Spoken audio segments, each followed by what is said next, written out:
Okay, it says we're live. And then create broadcast for Twatter.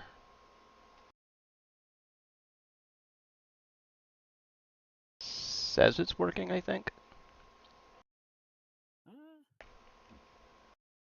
Oh, there we go. Is it working? Salutations, YouTube. Alright. Cool. Ugh.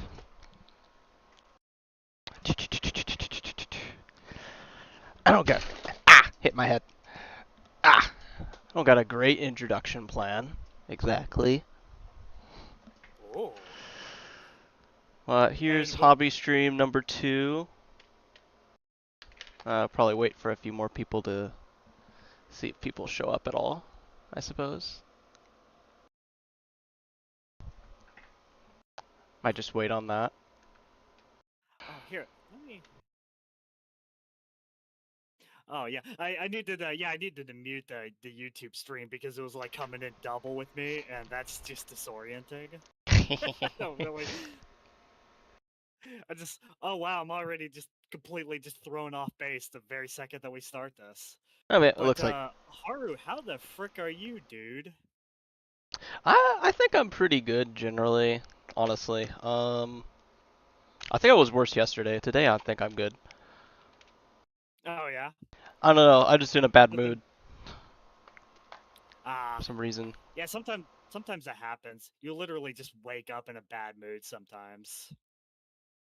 I think I blame Twitter. I don't know. If you know about, there was a discourse that was going on today.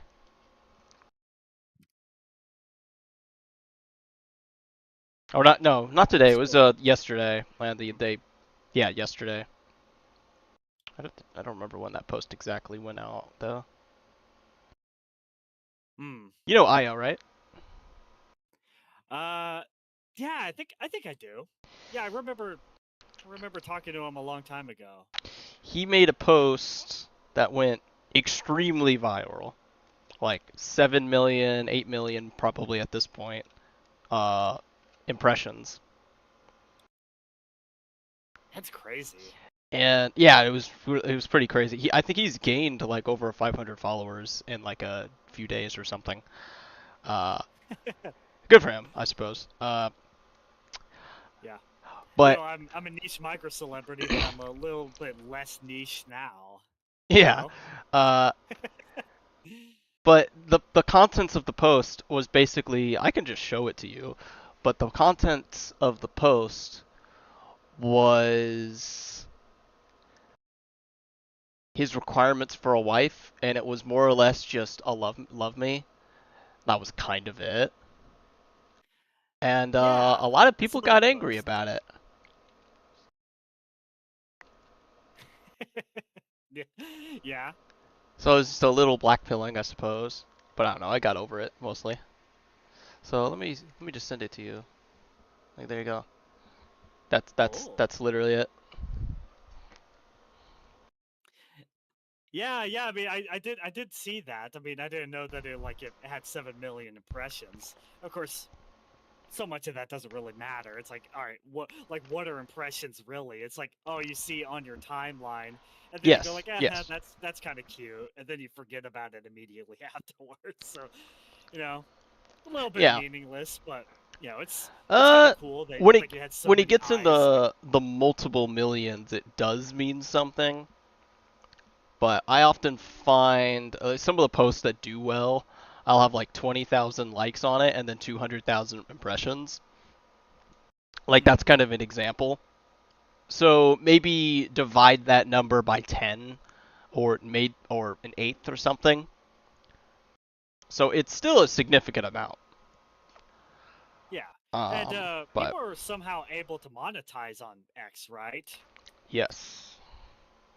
Like, Um, how much money does like 1 million impressions translate to like real world cash? It's I'm like trying to a couple think. It's not pennies, a or huge amount, to be honest. I know on YouTube it's like virtually nothing. It's like you get like 1 million views and it translates to about $1. think it is like $1 per view, basically. Something. No, actually, Yeah. that's not exactly right.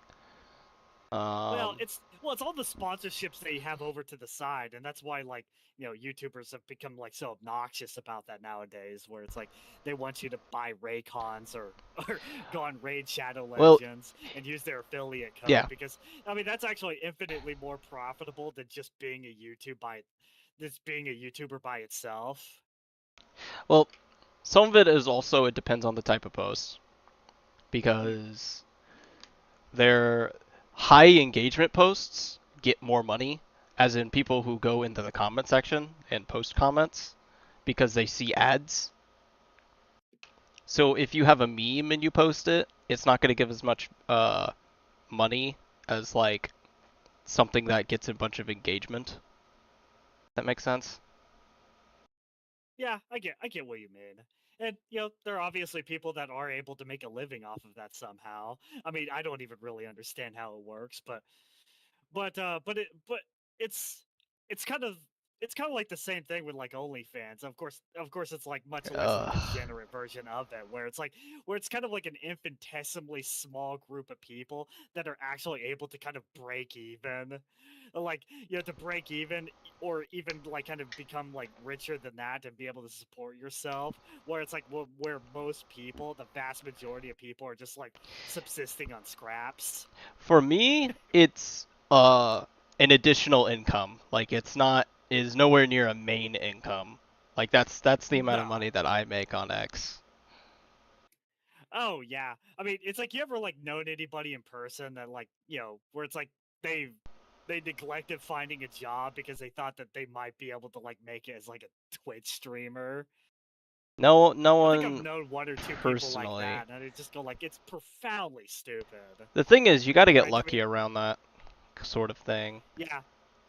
Well, it's a combination of different variables that you can't really control. Well, there's obviously one that you can control. It's like if you're charismatic and you're really interesting to watch, then you can kind of attract an audience that way. But a good Yeah. amount of it is just genuinely luck and having the and getting like blessed by the algorithms. It's like there's a whole bunch of variables that need to go right in order for you to like actually make anything of that particular profession. Yeah, it kind of feels like with posts and even YouTube videos, it's sort of like maybe this one will go off, maybe this one will go off, and you're kind of waiting for like a big break sort of thing. Oh yeah. I mean, yeah, I kind of remember like watching like a little clip of like Markiplier actually complaining about this because he'll dedicate like hundreds of hours into one particular video, and then it's like the views are just completely run of the mill and mundane, where it's like but he'll make like a 20-second shit post about like kind of a just a dumb little video that he made while he was drunk, and it garners like 100 million views, and he actually like remarked that it's like he feels like kind of somewhat bitter about that because it's like it just kind of goes to show just how fickle all of Dude, that I is. I relate to that because I'll have a one-off post of just me saying the most mundane, random thing, a meme, something that goes insane, and then I'll have like a post that I dedicate like a minute to or whatever. Not a minute literally, but you know what I mean. Like time thinking about it. Like 5 likes. Okay. Though the posts I feel the Yeah, best about are the ones that do well and I spent a second doing as well. Those are, I think, the best posts. absolutely. Like the stuff that's kind of like the most like substantive. I don't know why I can't speak English. Right. But but yeah, I mean, I almost uh I almost kind of feel that way on Discord sometimes, funny enough, where it's like if I get like a whole bunch of reactions to a particular post. And I know it's almost silly because it's like 40 people on our Discord, and about like 12 of them are actually active. But yeah, so it's like it really is like just completely insignificant at the Oh, end of the day. But it's like yeah. I do like feel better if I like kind of post a meme and I get like 7 reactions to it, and I would like, oh yeah, this one's doing numbers, even though it's like literally within a pool of like 40 people. Maybe some of It's it as well is just the value of those people. You know them, and so when they like something that you put out, that's oh, that's validating. But if it's like that same number of people and it's some randos on Twitter, you don't really care.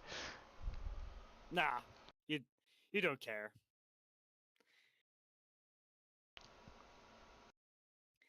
Yeah, you do not care.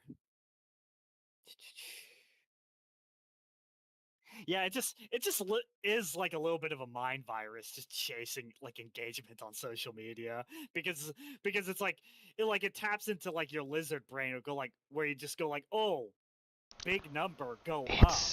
That makes me It's happy. something that I didn't relate with until it like I guess it's happened to me at this point, or it's like it was a YouTuber who starts out and just doing it for fun. Uh, and then when they don't get the same engagement as they used to, they crash out. And sometimes I feel that. I don't think I haven't gone crashing out or anything about it, but I Oh kind of yeah. get it. I kind of get a little bit of it. Yeah, because oftentimes what could happen is even if you were like consistently making good content and your quality has never even really declined, and if anything, it's actually gone up. A lot of people they just it's a kind of a familiarity breeds contempt thing with many people, where it's like eventually at some point people just lose interest, even if like the content you're making is still good. Some of it can also So there's be definitely so there's algorithm definitely that. shenanigans. Yeah, there could also be that. And then, well, what happens to like a lot of these guys, like kind of like Onision and Tobuscus, is that they kind of gather up like a young audience in like 2009, and then by the time that you kind of get to the 2020s, all of those kids have completely grown up, and the audience wasn't replaced with new kids. So Mm-hmm. so it's like your views have just been just completely fell off a cliff. It's like PewDiePie is actually one of the few people that was actually able to kind of maintain a consistent success just because of like how intelligent he was about it, right? Because he pivoted into different things and like tapped into different markets. And it's like he kind of appealed a little bit more to like kind of children and adolescents back in the day with kind of Happy Wheels and stuff. And then kind of like later on, he just kind of did his meme reviews, and those obviously a lot of people love those. And then now it's like he's just kind of doing like a lot of vlogs where he's just like you know wandering around in kind of his like idyllic life in Japan with his like gorgeous wife and cute kid. Yeah, he is one, honestly, and he deserves it. Yeah, absolutely. I mean, it's like the guy who just in every single like aspect of that you could possibly think of, he is like one in life. I mean, it's just you really like think about it, right? Because it's like if you're just like an autistic Swedish guy who like kind of made like a living like screaming at barrels on the screen because you're playing a little bit of a flash game. You get like just a gorgeous Italian wife with a cute accent. It's like you're able to like move to Japan because it's like you gather up so much money that you're able to do that now. Everybody loves you. You have a kind of a cute little dog. I think it was like a Shiba Inu or a pug. I think it was a pug, right? He's just able to just do literally whatever he wants, right? Yeah, because he just has so much free time, and it's like that guy Felix has definitely won it live. Absolutely, man. It's like everybody like envies them. I mean, it's like there's like a lot of YouTubers, they just end up falling out and they just troon out. But Ugh, Felix was not really yeah. one of those guys where it's like Felix was able to kind of, keep kind of a stable mindset throughout the entire thing, and he was rewarded for it. Yeah, true. True king, as they say. Yeah, I don't got much comment on it, I guess. Most of the time, people who hated on him were just, like you said, kind of just, they're just jealous of it. Like, how dare you be absolutely. successful? Well, yeah, and they just didn't like particular videos that didn't appeal to your particular demographic.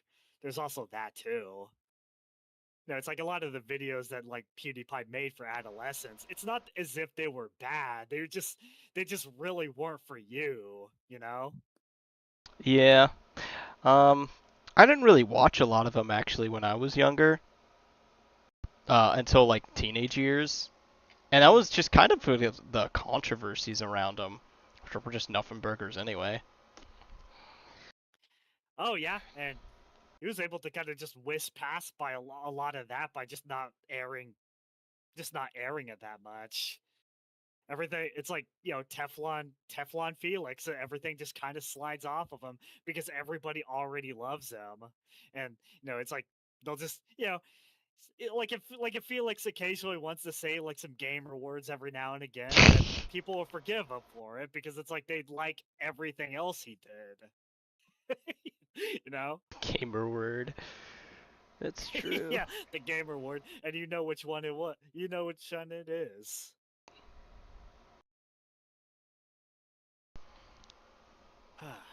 But how's your morning?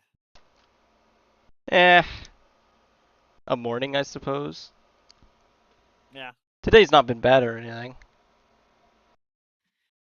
Yeah, I mean, really what I did is I actually like went to the post office to kind of pick up that little like fern like a figure Oh, that LaQuack sent me. Yeah, I mean yeah. LaQuack being like one of our guys in the server. Shout out to him, by the way. He's awesome. But yeah, but kind of like the challenge that he posited is that he said, "Hey, the first person who can show me like a shinobu artwork that I have not seen, like gets a little like fern statue." And then I was able to get it right away. Based. Yeah, it actually is insanely basic. Gave him my address, and then he just sent it my way. And then it went like, "Hey, LaQuack, very cool." Dox yourself to your friends on the internet. Yeah. It's like or yeah, Fern, or as we like to call her, the Puffy Grumpy. Yeah. Yeah,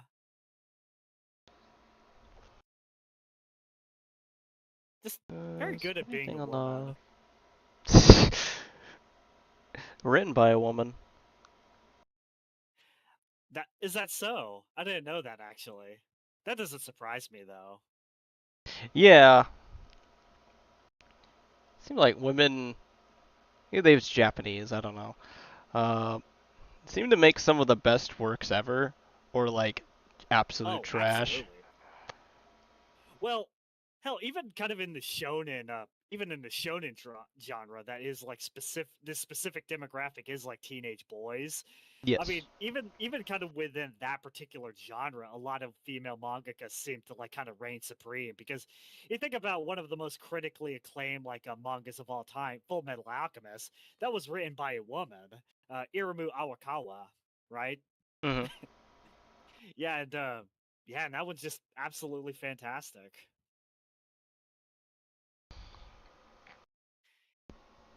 Yeah, it's like a lot of mangaka. I feel like it does actually tend to be 50-50 in terms of representation there, and it's like completely organic.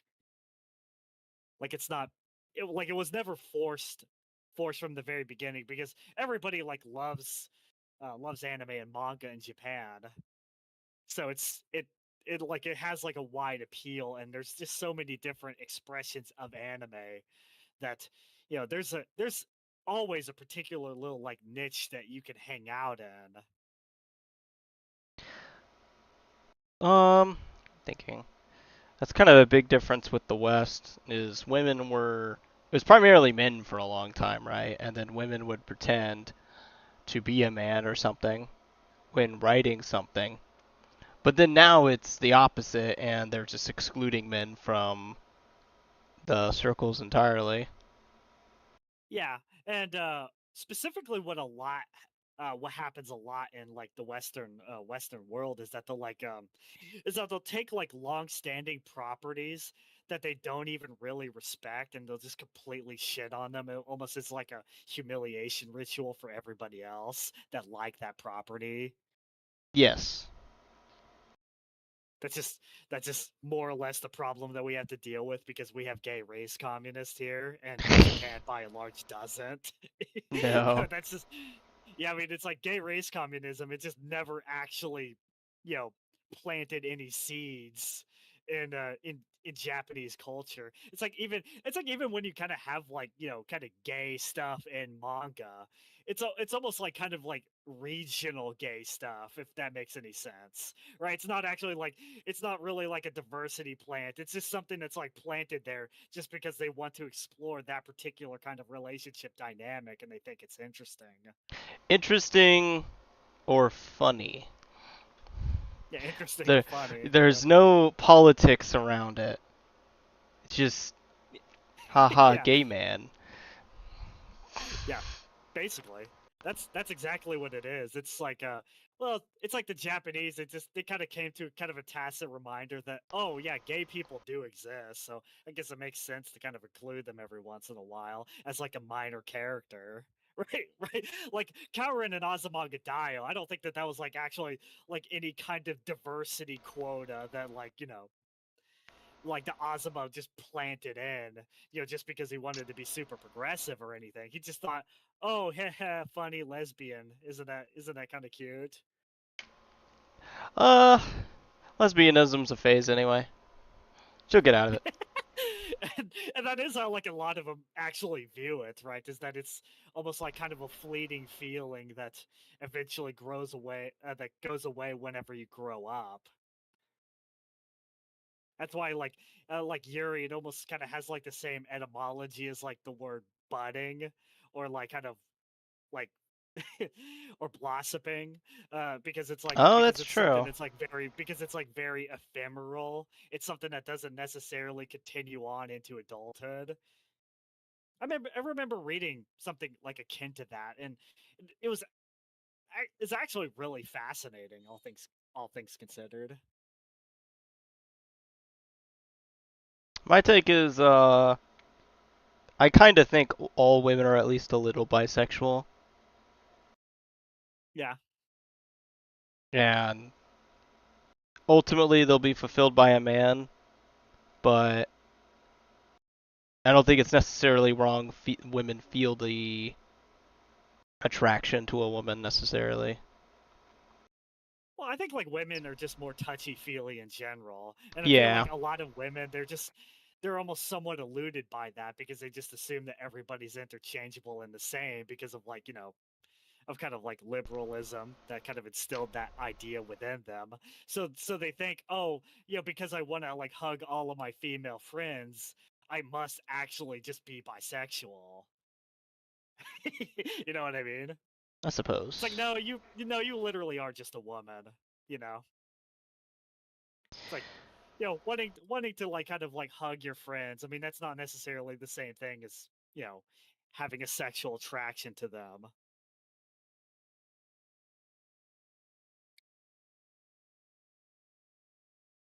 Yeah, because like the difference of like men, I don't think bisexuality exists within men like almost at all.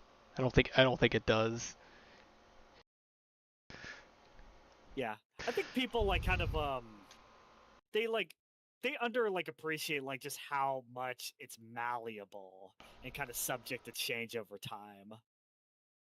With You know, women or like well, like what just sexuality in general, right? Because it's like you think about like a lot of these dudes who end up like going to prison and they just kind of become gay because it's almost like kind of like a survival mechanism while you're there, right? oh, I suppose. I didn't think about it like that. You know what I mean? I was kind of It's like thinking of the lines of like with men, it's like either one way or the other, and there's not really much in between. mm, And with men, it's usually like they were molested or something, and then they're gay. yeah, yeah, There's some weird porn perversion stuff going on there. Could be something like that. Yeah, there's something to be said that it's like if you were to just ban pornography and actually like enforce it, so many of these like kind of disparate sexual identities literally would not even exist, or they wouldn't Yes. exist in any kind of appreciable regard. Right? Like you think about like kind of transsexuality or whatever, how much of that would just completely diminish overnight if you were to just get rid of porn? Yeah. You know what I mean? Yeah, yeah, yeah. It's like it's like this I think a idea lot of it gets is just instilled into straight their up head. perversion and whatnot. Yeah. Well, yeah, and transsexuality. It's like it's very rarely ever just an innocent appreciation for for the female form or whatever. As much as it's always like, they kind of get off on being kind of humiliated by being put in a dress and all that. I mean, it's like that's always like kind of like the inherent difficulty that comes with like kind of dealing with any kind of like libtard or tranny like this is that it's like you could tell them, oh, you'll never be a woman, you don't have ovaries, you don't have eggs. It's like it's almost like that kind of like cynicism that you throw their way can kind of like turn them on to a certain degree because it relates to humiliation. You know what I Yeah. mean? So it's like there's almost like not even really a good way to handle them other than just kind of just not talking to them whenever you can.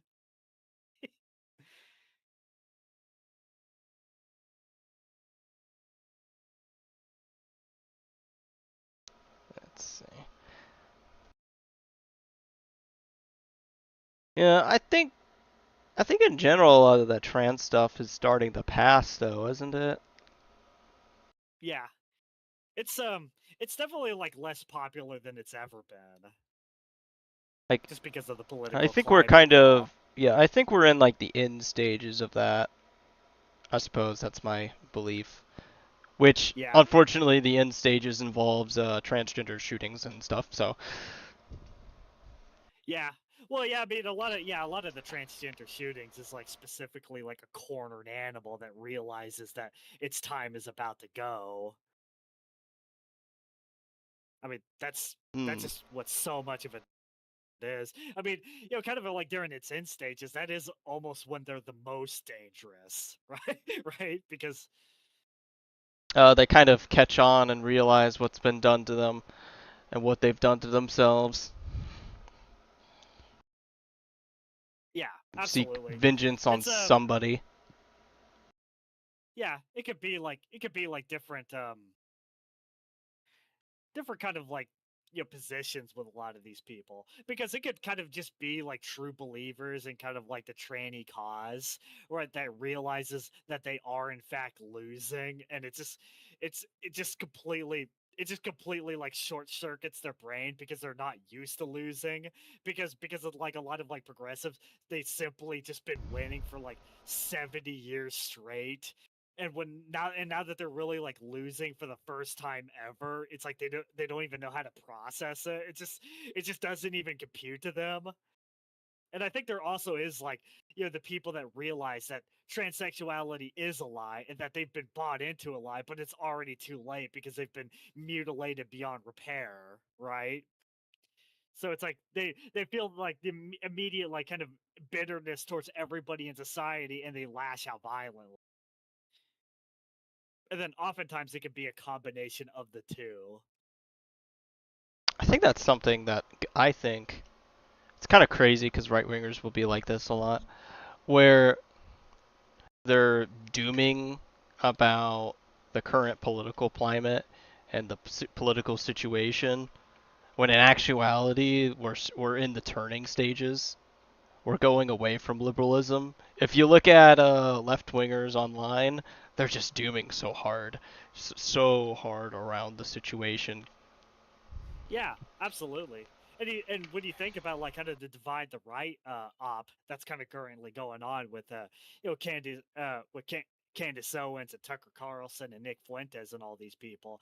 It's like all of these people are propped up and they get like so much engagement because it's like the left realizing that their side is completely in tatters. So really the only effective strategy is to kind of like, you know, kind of amplify the retard right, make them less effective, and have them squabble amongst each other so that the left can kind of rally the troops and kind of get back in a stronger position than they were before.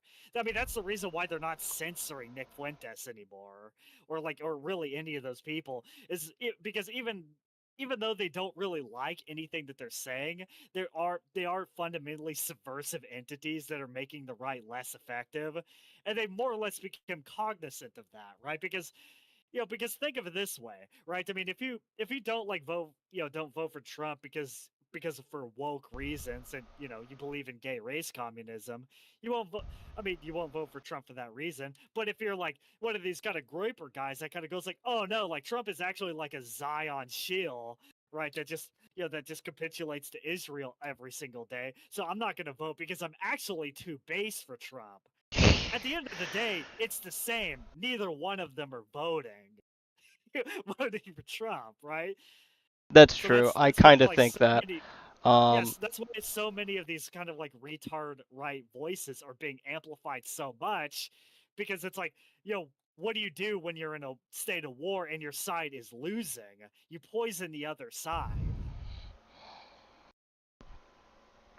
I also kind of think, though, some of it is, or someone's saying this point, and I think it's actually kind of true.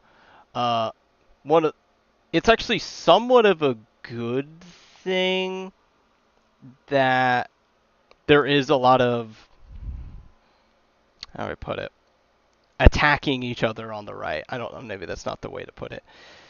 Kind of a good thing because we're weeding out all the people who are not true believers. Yeah. Someone made that, and I think it's actually it's kind of good. Like, Yeah. who I is can agree with that. actually still a liberal, and so on and so forth. It's kind of a meme Well, around it that I think it's kind of funny. It's like, no, you're working for the Jews. No, you're working for the Jews. That's what they would want you to tell me. It's kind of funny. But I think that's kind of what's going on right now, and I don't think that's necessarily completely bad. yeah, there is an argument to be had that in terms of like just practicality and kind of getting a lot of your guys elected, that you kind of expand the tent a little bit to kind of incorporate people that are not necessarily just diehard conservatives. It'd be nice if like, we had like, just a large enough base of diehard conservatives that we could just like, win every single election. But that's not really the case, unfortunately. So we do kind of have to, appeal to kind of the median voter.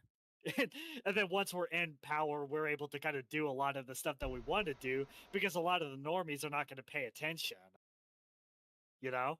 And Yeah. that's what and a lot of people are not super cognizant of that, right? Of that either, right? Because whenever you're talking about like immigration enforcement, you can't necessarily go like hog wild, Solomon Kane, kind of just completely deport them all and all of their grannies and their dogs, right? You kind of have to like preface it in kind of a way that's like kind of digestible to the majority of people. We just got to go like, no, we're deporting like a lot of the criminals and the bad people that shouldn't be in our society. Everybody agrees with that. And then, you kind of run on that platform and you emphasize that particular point more. And then once you're in power, you do whatever you want to do anyway. That's how politics works, and a lot of people are not cognizant of that because it's like you'll see like a lot of these like kind of retard right people, they'll like kind of see like the right or Trump kind of seemingly moderating on like a lot of these core issues, but like that is like a strategic strategy that he's doing to kind of get to rally more people and get more people on board. Well, it's like something with the left is they will ask for uh they'll only ask for a certain amount. Like they exaggerate what they want, then the right kind of compromises on it because that's what they were asking for. But they wind up getting what they want anyway, if that makes sense. Like I did not explain that very well. Well, I think a good way of looking at Uh, it is that with the lefts, they'll open up with the most extreme version of the particular thing that they want, and then Yeah, That's like so yeah, insane. yeah, that's Everybody what I was rejects getting it, at. and then they end up like taking Yeah, somewhat of that's a better. moderate ground. But ultimately, at the end of the day, the left got what it wanted because it's like because even though they didn't get the most extreme thing that they wanted, they more or less got a more moderate but still thoroughly leftist version of what they want, and they've been working that formula like a pommel horse for the past like 70 years, and that's the reason why we're kind of in the state that we're at, right? Yeah, they're just And that's better at something that we need to politics. do because it's just good tactics.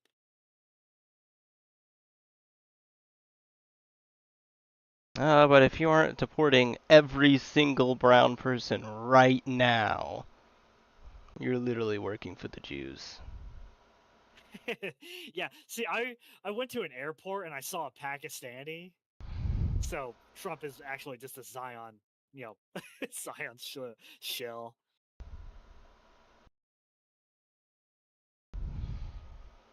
Yeah, yeah, and we've had discussions about this, but it's kind of like in a weird way. A lot of like kind of the Groiper and retard right people, they're very Israel first too, even though they accuse everybody else of it. Because it's like they're Israel first in insofar that that's the only thing that they really want to talk about, right? And it's kind of third world coded. There's a lot of Yeah, that. I honestly, like, because it's like you think I about kind of the get people that sick are. of the topic of Israel. I do too. How does the upcoming invasion of Cuba, have to do with Israel? I don't care. I don't care. No.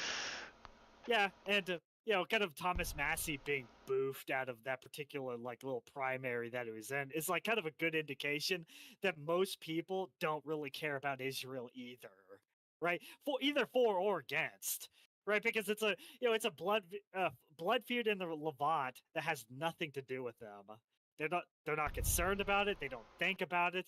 Maybe they're like kind of somewhat tacitly pro-Israel insofar as that's where Jesus is from, and that you almost kind of feel like some kind of spiritual kind of kinship to the place where kind of like your religion was founded. But other than that, it just doesn't really affect them, It's mostly a so they're boomer not thing thinking anyway. about Like, it. the people who are the most obsessed with it are either like what the group you're talking about, kind of third world coded, and like boomers have a weird obsession with Jews. Yeah. Well, it's a certain kind of like dispensationalist theology Yeah. that became like very popular kind of around the turn of the century. I mean, and that kind of like kind of festered in a lot of like kind of evangelical circles, and that's why like so much of that was a talking point for so many years. Yep. But a lot of those people are dying out, so it's like you know That's kind probably of about my 20 years point time, whenever like I that nobody's actually really yeah. going to care, That's like right? my point when this kind of topic is brought up, is like, is support for Israel is going down across the board, especially because the older generations are going away. This isn't a situation that's going to be there forever. No, It's no, probably it definitely won't it's be. probably why the Iran war is even happening anyway. Is Israel's getting as much out of it as they can because they realize the situation. Like, already most of Europe is turning on them, even if it's for like libtard reasons. Oh yeah. Well, yeah, and I think a lot of the people that posit kind of kind of a right-left alliance on this are just profoundly retarded people. Because it's like you think about like if you actually like listen to what the left is talking about Israel, it's not for based reasons. Well, no, they see like Israel as a Western colonial power, basically just an extension of white people. So it's like they hate Israel for the same reason why they hate you. And you Yeah, need to be yeah. cognizant of that, right? I mean, it's like, they're not pursuing it because they're actually like super epic and base, and they think that the world is controlled by kind of a Jewish cabal because of like epic base Goebbels talking points. But no, it is fundamentally they view Israel as an extension of Western civilization, and they hate that it's expanding in any way, and they want it destroyed for that reason. That's the Yeah. only reason. They see Israelis as white, and they see Palestinians as brown. And brown people always good, and white people always bad. That is how that works. Yeah, You're not more gonna more you're or not gonna less. yeah, you're never gonna align with any of these people, even if they came to the same conclusion that you did. They're doing it for completely opposite reasons that do not align with your own. Nope.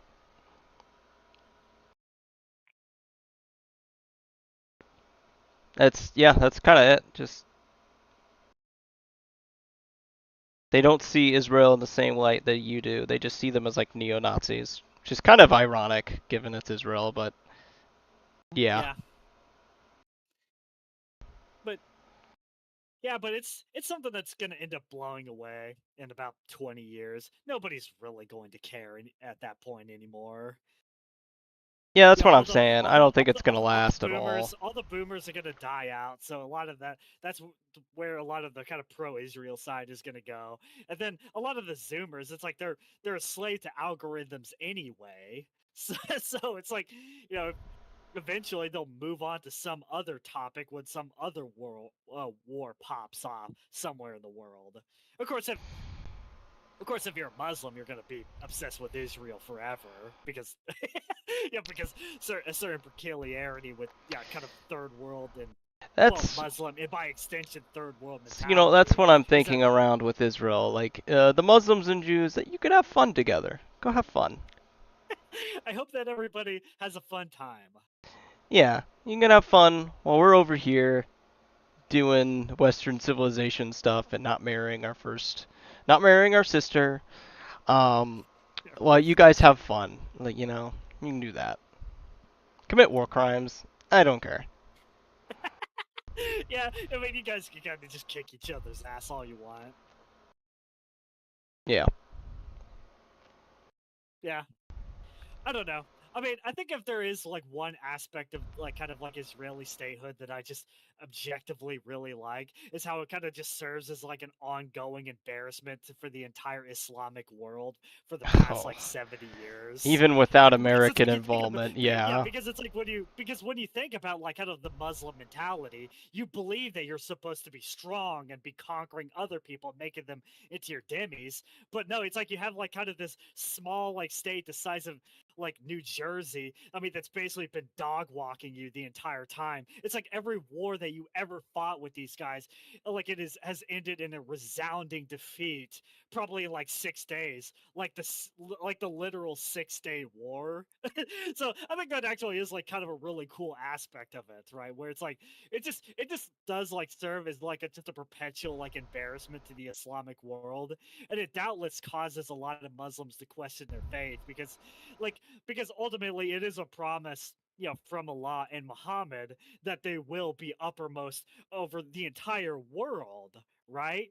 But if they but it's like if they can't even handle like kind of this tiny minuscule little state, a state of Jews, like right in the Yeah. heartland of the entire Islamic world, what does that really say about like all of Muhammad's promises that they're completely bunk and you should probably get rid of it?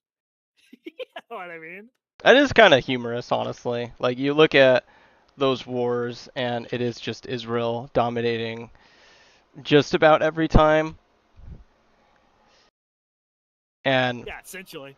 yeah, It's been and completely very much it's one-sided from every single time. yeah, it's very much, at least for me, it's a very much a outsider perspective, kind of viewing in, and it is kind of funny though. You gotta admit that aspect of it.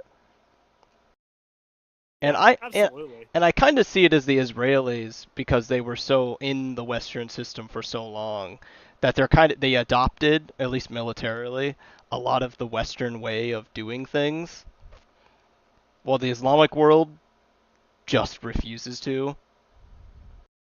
Yeah. It's like they obstinately defy it, right? And then, a lot of like secularizing Muslim countries, it's like eventually at some point they just they just realize that Israel's just gonna stick around, so they're kind of like forming diplomatic relations with them. Be like stuff Yeah. like Egypt and Saudi Arabia, because a lot of people are not super cognizant of this. Like Israel, Saudi Arabia, like a lot of those countries, they don't actually really want Palestinians within their own sphere. So it's like they're kind of like in an uneasy situation where they almost like they want to form diplomatic ties with Israel because that's just the smart thing to do. But at the same time, they don't really want to like completely alienate their own population that hates the living shit out of Israel. That yeah, there's actually a situation with that. They can't really they don't like at least publicly supporting Israel because doing so is just extremely embarrassing. But it's Yeah, like they kind of have a to. tacit reminder that you've been schooled for 70 years. Yeah. That's kind of what I'm getting at with this is they can have fun. They can go do that. We can if at some point it'd be great to just like leave the Middle East for the most part and just they have fun. They can do they could be they're good neighbors, I think. They're good I think they're the neighbors that both of them deserve. That's the funny way of looking at it, right? It's like actually the most base position you could have on it. It's not even like Mhm. unbridled zealotry for Israel or kind of a fanatical acrimony. No, it's like they can have fun, you know. They can have fun together, Yeah. and a lot of it actually is just genuinely interesting because kind of like the how the demographics of Israel's working is that a lot of the Sephardics are rapidly outbreeding a lot of the Ashkenazis. So it's like so Israel is going to take on a lot more of the aspects of a traditional Middle Eastern country than it did before. Yeah, because it's like you think about like kind of the Zionist project, it was essentially founded by a bunch of like Jewish socialists, right? Yes, That kind that's of true. wanted to kind of have like kind of like a Sweden in the Middle East, and they had that for a little bit. But now it's like you have like a lot of the Sephardic Jews from like Morocco and Spain that are coming in. Like they have that have like a much more like kind of like screaming at the bazaar to like lower the price kind of temperament with those people. So it's like once like those people actually really kind of take reign of the country, it's gonna be a fundamentally different country, and that's gonna be really interesting to see. Yeah, like so far the version that we have is mostly a secular state. Yeah, just secular Western country. It's with weird Jewish tendencies.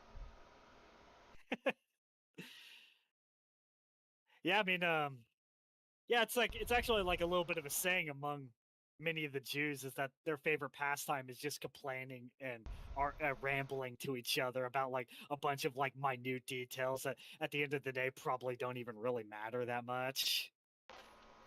They are experts at that. It's why there's like it's why they're just a natural fit for being like lawyers because it's like they were already used to just like talking a lot of like kind of this rabbinic dialogue for thousands of years before you know. That's a way of looking at it, I think. Yeah, a little bit. It's like they're very efficient at finding loopholes, and that's why they're good at being Oh lawyers. man, the Jewish Sabbath keeping stuff is so eye-opening. All the ways that that works. Like if I just cover my lamp, God will be tricked. That stuff's insane. Like it genuinely is, right? But I don't know. I mean, to a certain degree, you kind of have to feel for these guys because it's like they have like literally thousands of different rules that they have to like zealously attend to, and you just cannot feasibly attend to it all, right? So it's like it's like you find ways to kind of like to kind of shortcut it a little bit here and there. But that was like almost like the exact thing that Jesus was talking about, where it's like, okay, you're following like the letter of the law, but not really the spirit of the law. It's like you don't actually really care about like why the law existed in the first place and what and the kind of virtues that it was like trying to instill within you. You're just trying to follow it to the dot, like an instruction book. Well, that's ultimately the problem is they rejected the Messiah that they were waiting for anyway, and so now all they have left is the law. Yeah. And in some Yeah. ways, not even really God, right? Really. They just have the law. That's all they have left. So that's what they worship, and that's what they talk about all the time. Yeah, Parlor's in chat, by the way. He said, "Hello, fellas." Hello. Talk about the best Yep. subject ever, Israel. Yeah, Israel and the Jews, because nobody ever talks about Israel and the Jews enough. Call it You have to talk about it more. the Jewish question. I can't. Oh No, my dude, that's kind of the gosh. thing that almost kind of counter signals kind of the whole Jewish cabal thing, right? Because it's if they really did have such an iron grip on everything, the people would not the people would actually just shut the fuck about it, shut the fuck up about it a little bit because because everybody is talking about it. It's you'll have a lot of these people like Candace Owens, they'll kind of go oh, they don't really want me to talk about this, because I might get taken out by the Zionists. Go no, being anti-Zionist is literally the most popular position in the world. If he had kind of this Zionist cabal that's kind of just dog walking the entire world, I feel that wouldn't really be the I case. genuinely only think Israel has as much power as it does, it partially, at least, is the West feels bad about the Holocaust, so we give them things. Yeah. It's kind of it. That's my take on that. Yeah, and they built a very kind of Western style democracy in the Middle East, and that just is an efficient way of running a society. Yeah, that's kind of what I was saying. They mimicked a lot of Western institutions and society, like the Japanese did, Yeah, and absolutely. it is Very working high for IQ them. population. Yeah, very high IQ population. I mean, Ashkenazi Jews, they have the highest IQ in the world. I mean, you have kind of a Western system of government. I mean, I think those two things are a recipe for success, right? You know. I mean, they did some of the socialism stuff, but it does seem like they just basically stopped doing that because it doesn't work. No. Something I think like there I've actually is I've kind talked of a with beautiful friends quote about about, I have another friend group. They talk about socialism, and some of them are just straight up Nazis. I'm not even no sugarcoating, and yeah, no, they literally are. And they talk about National Socialism as if it's a working system when no. it wasn't. It was starting to collapse before the invasions begin. The Nazis basically Yeah. just the Germans basically just um almost bankrupted their country building new infrastructure and tanks and all these military vehicles and stuff. And then they had to go and steal from the rest of Europe to pay for it all. That was Yeah, their that's plan. yeah, I mean, central planning just simply doesn't work. I mean, I don't know much about economics, so maybe I'm not really the most efficient guy to really talk about the subject. But it's but it's central planning. It simply doesn't work. By kind of a turning point of World War II was Hitler running out of petroleum.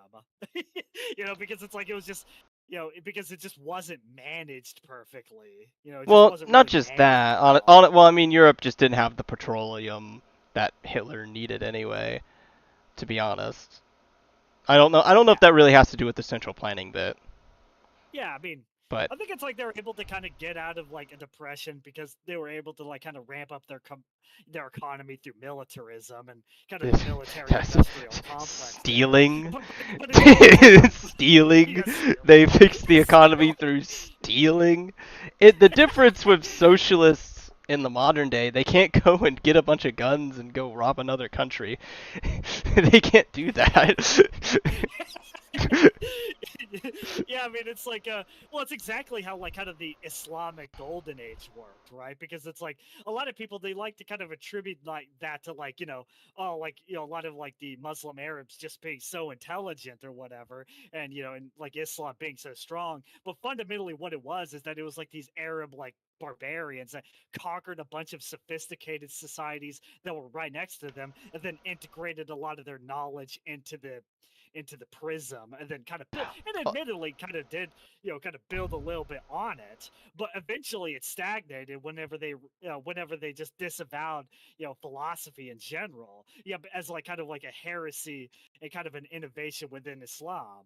And so that's why they've been completely stagnated from that point forward, because it's like they had like a little bit of a scientific like kind of renaissance by like kind of literally just conquering the Greeks and the Egyptians and the Indians and the Persians and bringing their knowledge in. But eventually, like Islam, like it crushes itself under its own weight. It's not able to like maintain for a long distance. And then you kind of like you factor in like a lot of the inbreeding, right? So it's like if you have like 40 consecutive generations of like first cousin marriage, that's not really gonna do great for your kind of collective average yeah, I got IQ. a few thoughts around Yeah, that because yeah, they also had their system was mostly based off of taxing the kafir and yeah, Dimini, like what you're talking about. yeah. The Debbies. But eventually, over time, through incentives, people just converted to Islam Yeah, just out of self-interest. So they lost their tax base. So that was yeah, part of the reason for their decline throughout the centuries. Was they just didn't have they were just weren't they didn't have that massive tax base of heretics from their point of view that they could get money from and whatnot. well, And yeah, yeah, and that was like a lot of their yeah. argument for actually not converting slaves that they bought, because because if like the slaves were to become Muslim, then you kind of have to let them free, as per like kind of Sharia law, right? Because it's like a Muslim can't just own a Muslim unless if they're a woman, then of course you just they're property anyway. Yeah. but, but but in terms of like kind of like a slave kind of converting to Islam, you have to like let them go at that point because you know, they are part of the Ummah. It's like it's like so much of like kind of like Islam's kind of growth and kind of strength in the world does entirely with humiliating literally everybody else around them. Right, and whenever they're not able to do that anymore, they stagnate and they decline and they rot, because that's the playbook. It worked for a little bit, but eventually you have like other societies that are more sophisticated and advanced than you are, and they're able to push back on I you. I And think then at that's that point, like you're a not thing able to around really that do as anything. well that I've had the thought of is the Muslims more or less had a better starting position than Western civilization. They got the better half of the Roman Empire. They got more of the texts and whatnot. Like the part of the Roman Empire that the Westerners got did include Italy, but by the time they really got to utilize it, it was thoroughly pillaged by the Byzantines and Lombards fighting each other over decades. Uh, Yeah, they got kind of the worst provinces.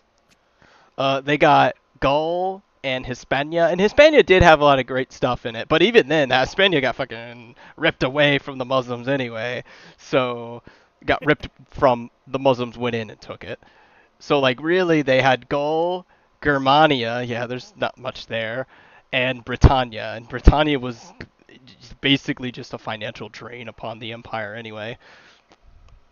yeah.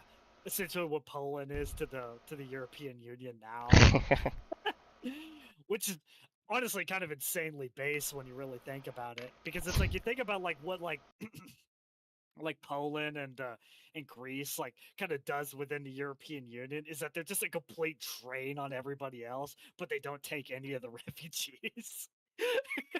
Based. So it's like, so yeah, so it's actually like kind of like extremely base, and that's the reason why you'll never probably have like like a Polish exit or kind of like a Polish Brexit, is because Poland just simply benefits too much for being in the European Union.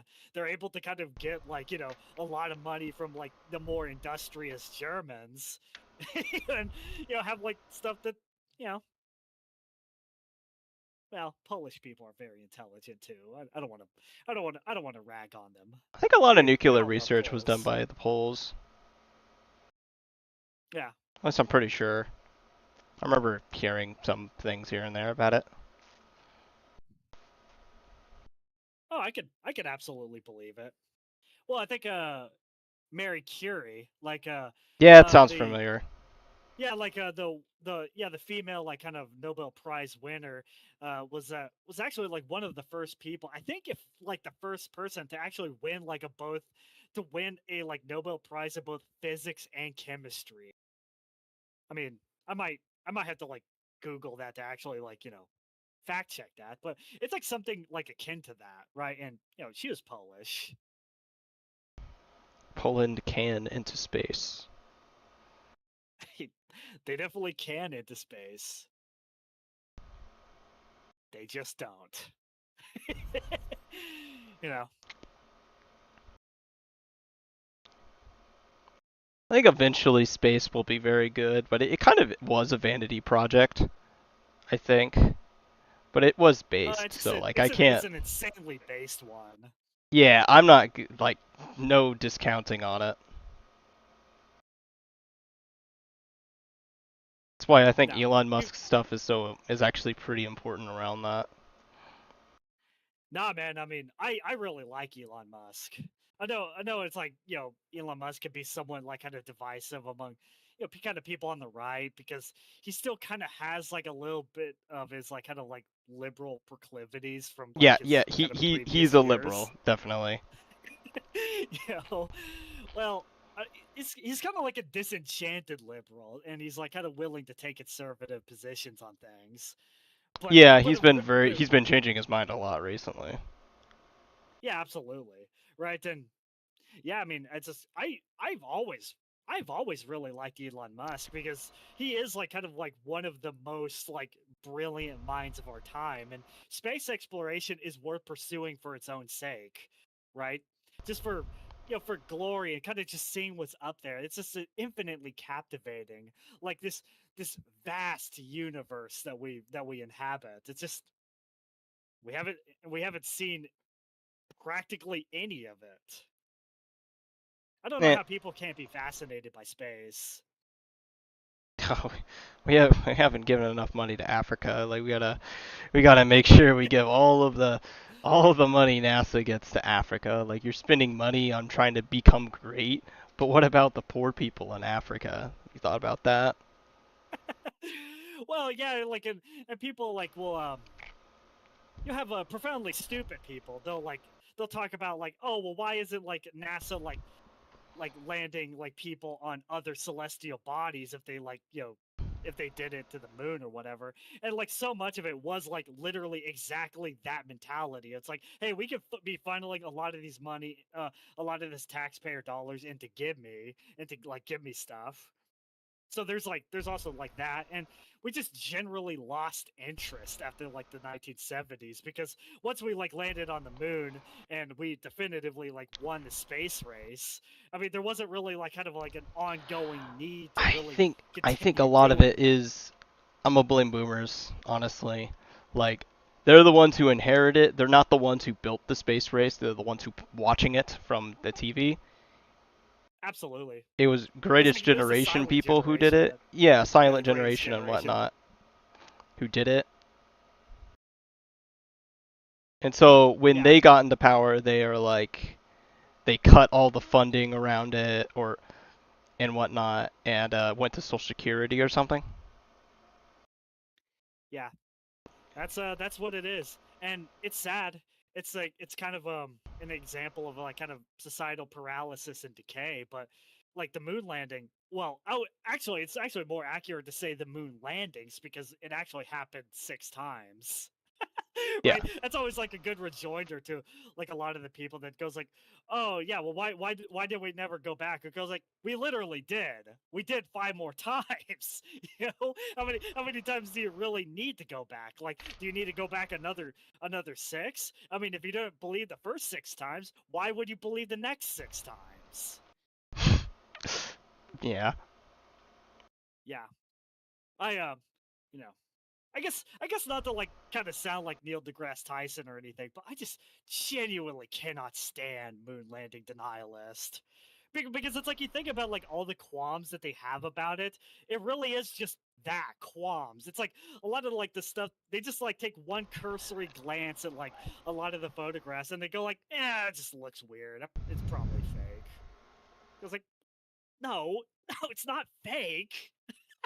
we we spent like billions of dollars and we actually like lost lives to make this project happen, right? And you're just just gonna completely just spit on the legacy of that because because we're a society of bored spoiled people that are kind of like intimidated by their brilliance, right? We're not able to do what they did, so we like feel the need to like tear them down and just go like, oh no, they're actually just as retarded as we are.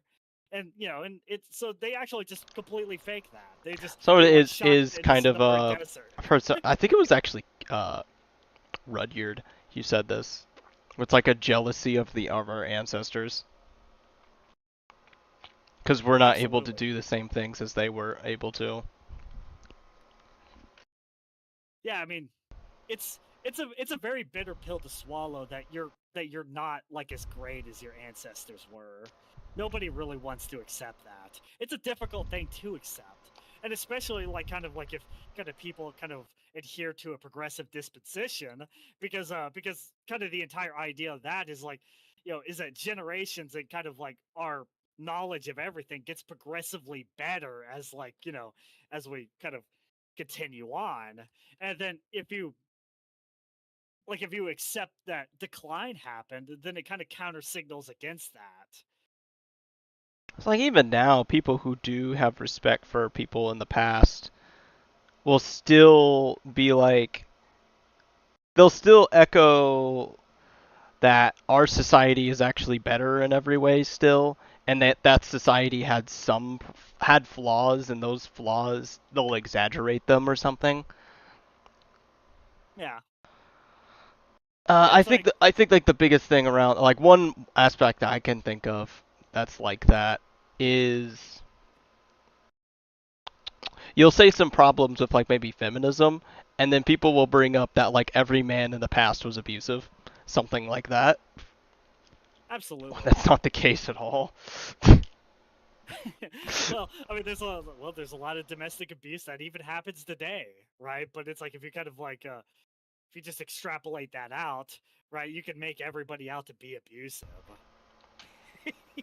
You know what I mean? It's like a lot of the like kind of objectively negative aspects of like prior societies. Like a lot of those like a lot of those aspects are amplified to like to more to more of an extent than it actually really was.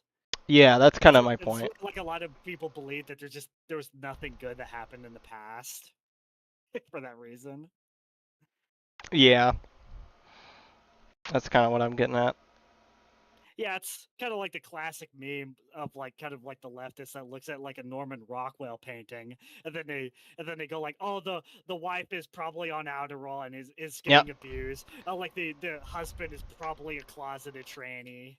Well, like if you know, like you, the yeah, children are all gay and they're also trans and they're doing drugs on the side. you have to paint the past in terrible in some way in order to justify the horrible present. To basically be like, the past was never good, now is better. Because if you say the past was better, it questions all of the morality and beliefs that we have now. Absolutely, absolutely. Yeah, I don't know if any of you guys can tell, but we're we're massive fans of Rutgerd Lynch of What of Altist. We both are avid listeners of He's that. Yeah, He's kind of a schizo, but I love him. He's great. Oh, absolutely. Well, I think he's kind of like one of those like madmen, like kind of Nicholas Tesla, where they're just kind of so brilliant and so well read that there's almost like a certain baseline level of like kind of schizo that you just become just by virtue of being extremely intelligent. Yeah. It's like all extremely high IQ people are kind of weird in their own way because it's like it's kind of a disabling. I mean, it's kind of the reason why, like, Elon Musk is like kind of You so bizarre. you You probably know, got to because be it's a like, little autistic in order to just do stuff like that anyway. You know? yeah, I mean, it's like he'll be building like he had these like super sophisticated rockets, but then he'll have like an Edward Elric profile picture like on his like X account.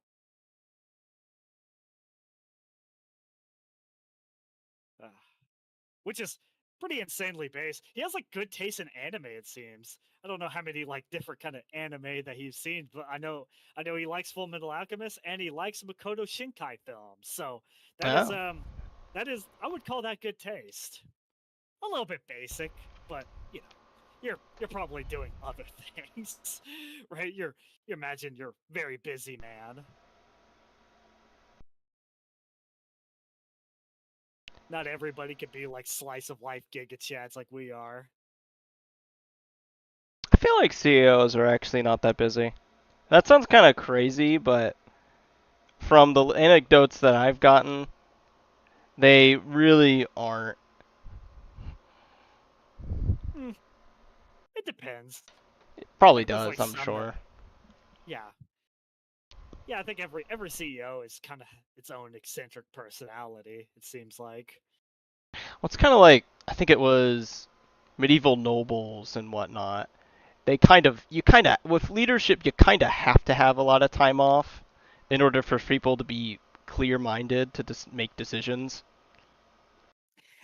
It sounds kind of Yeah. crazy and self-serving, but I kind of think that's true. Oh, it absolutely is. It's why like a lot of the shogunates in Japan, they had like kind of like the shogun, like the military leader that's basically running the country. And then it's like you have like the emperor who just kind of sits around in his palace, kind of just doing gay poetry all day. Right. It's like you kind of have to have like that level, like kind of like of aristocracy that kind of like breathes life into your civilization by contributing to the arts and whatnot in a lot of these vanity projects because it's like the vanity projects that kind of color your entire world, not just the purely kind of material utilitarian stuff. Yeah, I'm kind of saying like sometimes leadership needs a good amount of time off so that like I said, they have a clear mind to make decisions. Like burdening them with a bunch of busy work for no reason. Uh, they'll just cloud their judgment and their vision of Yeah. what they need to do. That could be best done under an underling. By worker bees. Yeah. See, it's like you're the queen of the hive. You're off doing your own thing, and then everybody else below you are worker bees. that's that's kind of how that works. Well, though the worker bee is busy in her own way, so maybe that analogy isn't perfectly doesn't isn't perfectly succinct, but you get the idea. Yeah. There are people who are there to do mindless paperwork that needs to be done. You don't have to do it as a leader. And it's not even like a you being lazy sort of thing, it's just efficiency. Like, not every minute problem needs your attention right now. Yes. Yeah.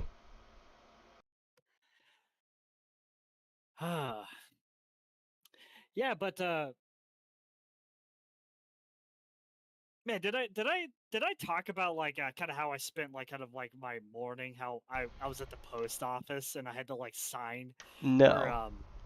no, I did not talk about that. Okay, cool. I know it's like this stream has only been going for like 70 minutes, but it's already so compact with like interest. interesting things to say.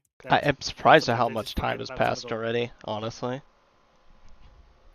time flies when you're having fun, right? But yeah, but it's like the post office like kind of really pissed me off as of late because yeah, because yeah, I guess I did talk about this. Like LaQuack like kind of sent me like a little like fern statue that I had to sign for. Oh yeah, you just didn't talk about the details of it. I remember Right? that And now. yeah, and it's like the frustrating Paint's thing not is coming that out. this not isn't even like the first time it happened. This happened like 3 other times with stuff Hmm. that's like just as minuscule and minute, right? Because I get like a Cardcaptor Sakura keychain as well. It's like I ordered it from Hong Kong, so maybe it being an international delivery is kind of the reason why I had to like sign for it because I work overnights, right? So a lot of the times when the mailman comes around, I'm not awake to like actually answer the door. So they'll just kind of like leave like kind of like a little like note that just went like, yeah, we've been here. Because like Yeah. they're like, all right, well, why do I need to sign for it? It's like it's not like it's like nitroglycerin or rat poison or anything. It's just like a little like it's a little like dumb chibi It's, Cardcaptor Sakura it's keychain. I'm dangerous. pretty sure you can like just leave that in the It's mailbox and it'll be dangerous in the wrong fine. hands. It is dangerous in the wrong hands.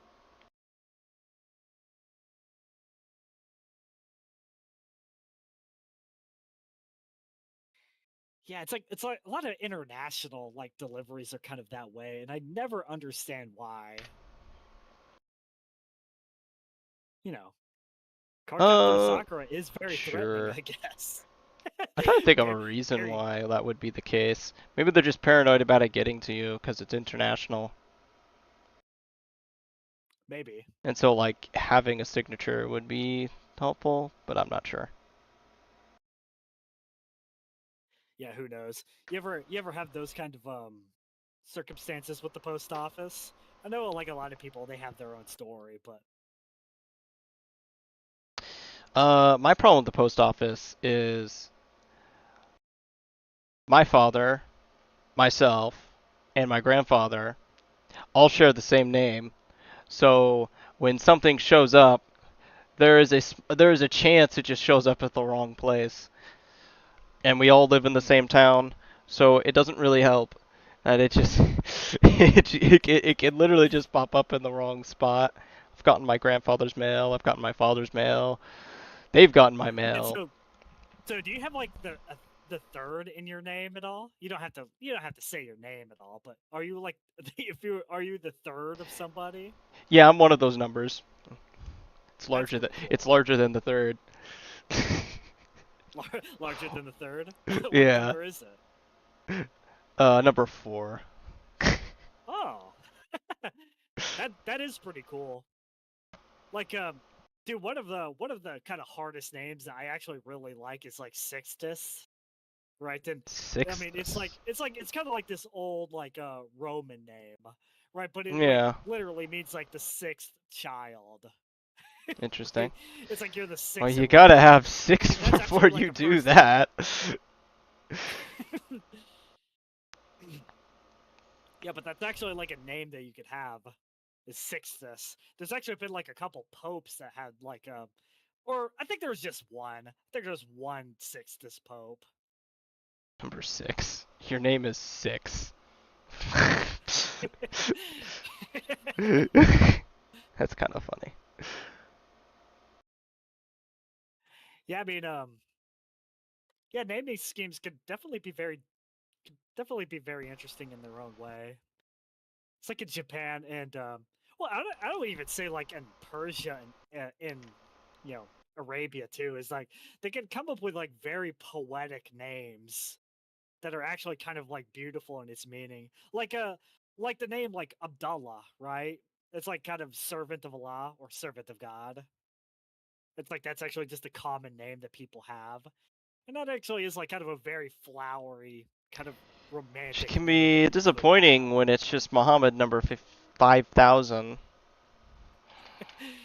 Yeah, I mean, yeah, it's like Muhammad has like such a cult of personality in the Islamic world that like every fourth person is named Muhammad.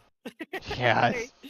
It's like at some point, it's like, you know, it's it has to be like frustrating, right? I imagine if you're doing like a roll call, like in your school, just go like, "Hey, Muhammad, can you raise your hand?" And then like half the class raises their hand.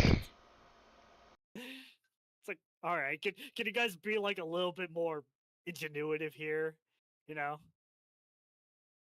Or it's like you think of like a lot of names that are just a distinction of Muhammad. It's just another variation of it because like Mahmud is like that. I mean, that's essentially another Muhammad.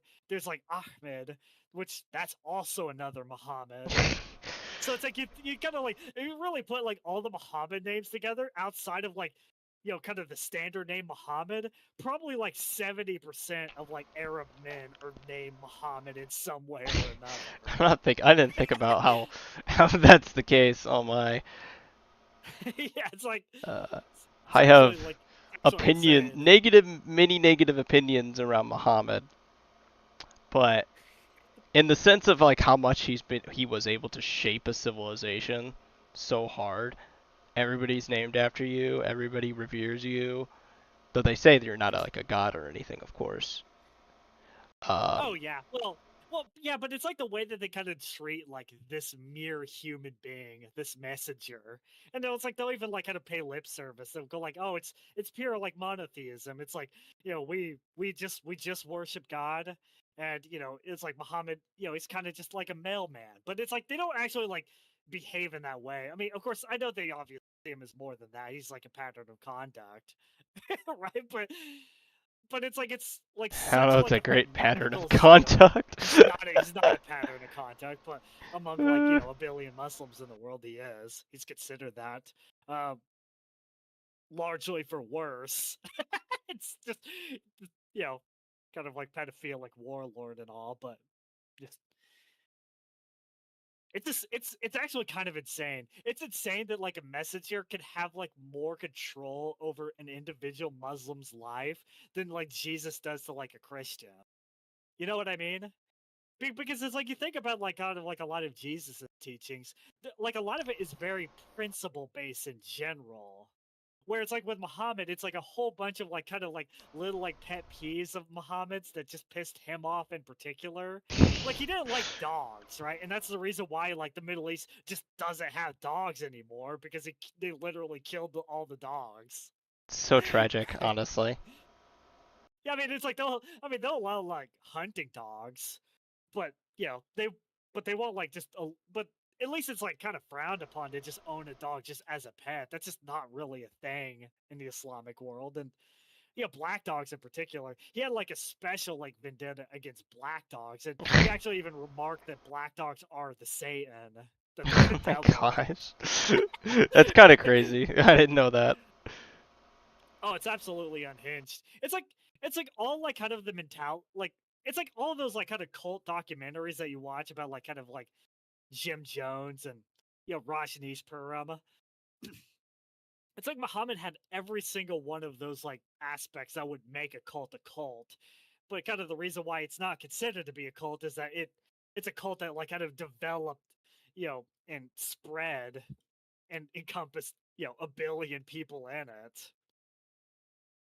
I think that's And at like that that's point, kind of like what you I'm can getting. never I was really like the call it only having a religion. admiration I really have is just like, wow, it got pretty big. I'm not gonna lie. You managed to get this game got pretty large. Yeah, but it's like the reason why it got larger is not really super noble because it's like the entire Killing like idea of people. that is like, oh, if you like kind of fight in the way of like Islam, then you're going to be rewarded with like 72 and even more virgins like in paradise. So it's like when you really boil it down, Muhammad bribed a bunch of horny men with like pussy, and right? I mean, that's literally what it was, right? It's like, hey, I mean, if you kind of fight and you survive, then you could take like a bunch of concubines, and then but if you die, then you have like a bunch of concubines in the sky. Either way, you're going to be tapping it, right? It's happening. You have a religion that like that sees like two virtues, like fighting and having sex. That's gonna be a religion that like spreads very fast. And that's just kind of like but it's really much more of an aspect of the kind of the negative aspects of the human condition than it is like any kind of like virtue that Islam inherently has. And from what I've noticed, the only like virtues they people like usually will shout to the rooftops about like why Islam is based is like, yeah, they don't like gay people. Yeah, they don't like gay people, but sometimes they'll do gay stuff and they won't call it gay. I'm helping my It's brother out. Like yeah, literally that yeah, sort of because logic. Oh, yeah, Afghanis.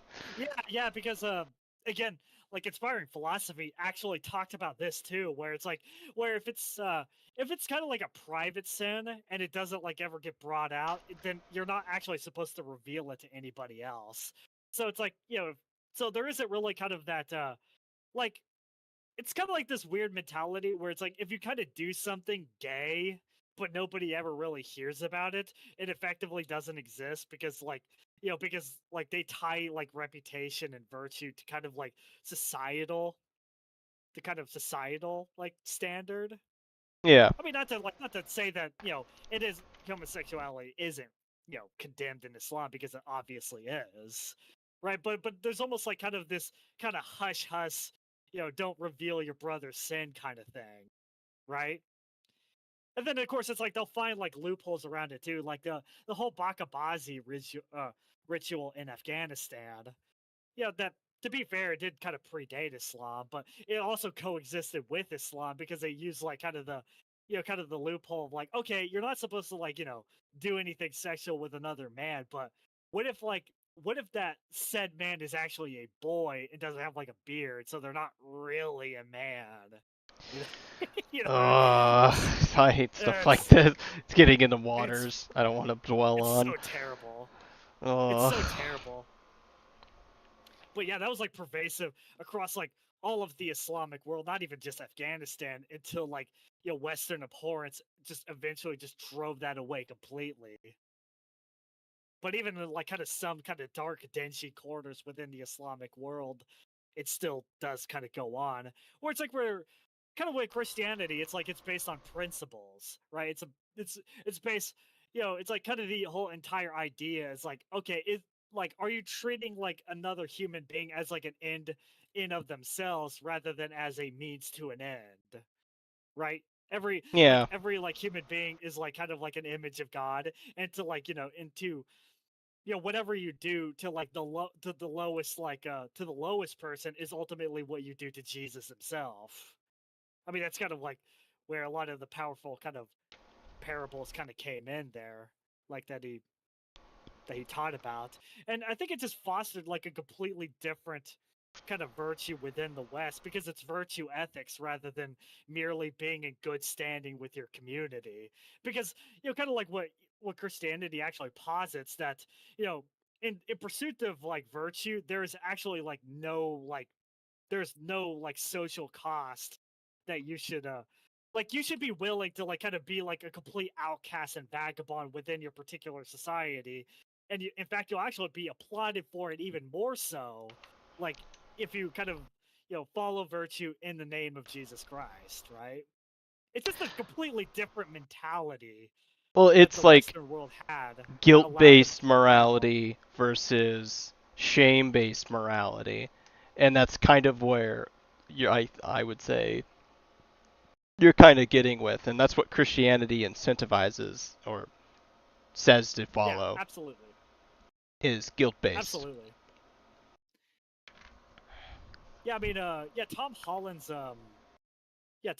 like kind of like framed this in a way that's significantly more eloquent than I could ever put it, right? But yeah, Dominion, the making of the Western Mind by Tom Holland, should be a required reading to like anybody who cares about Western history or even just history in general, to like for anybody, because it's like kind of the entire premise of it is that even like kind of like little minor things that you don't even think about is ultimately a product of like kind of centuries of Christian conditioning.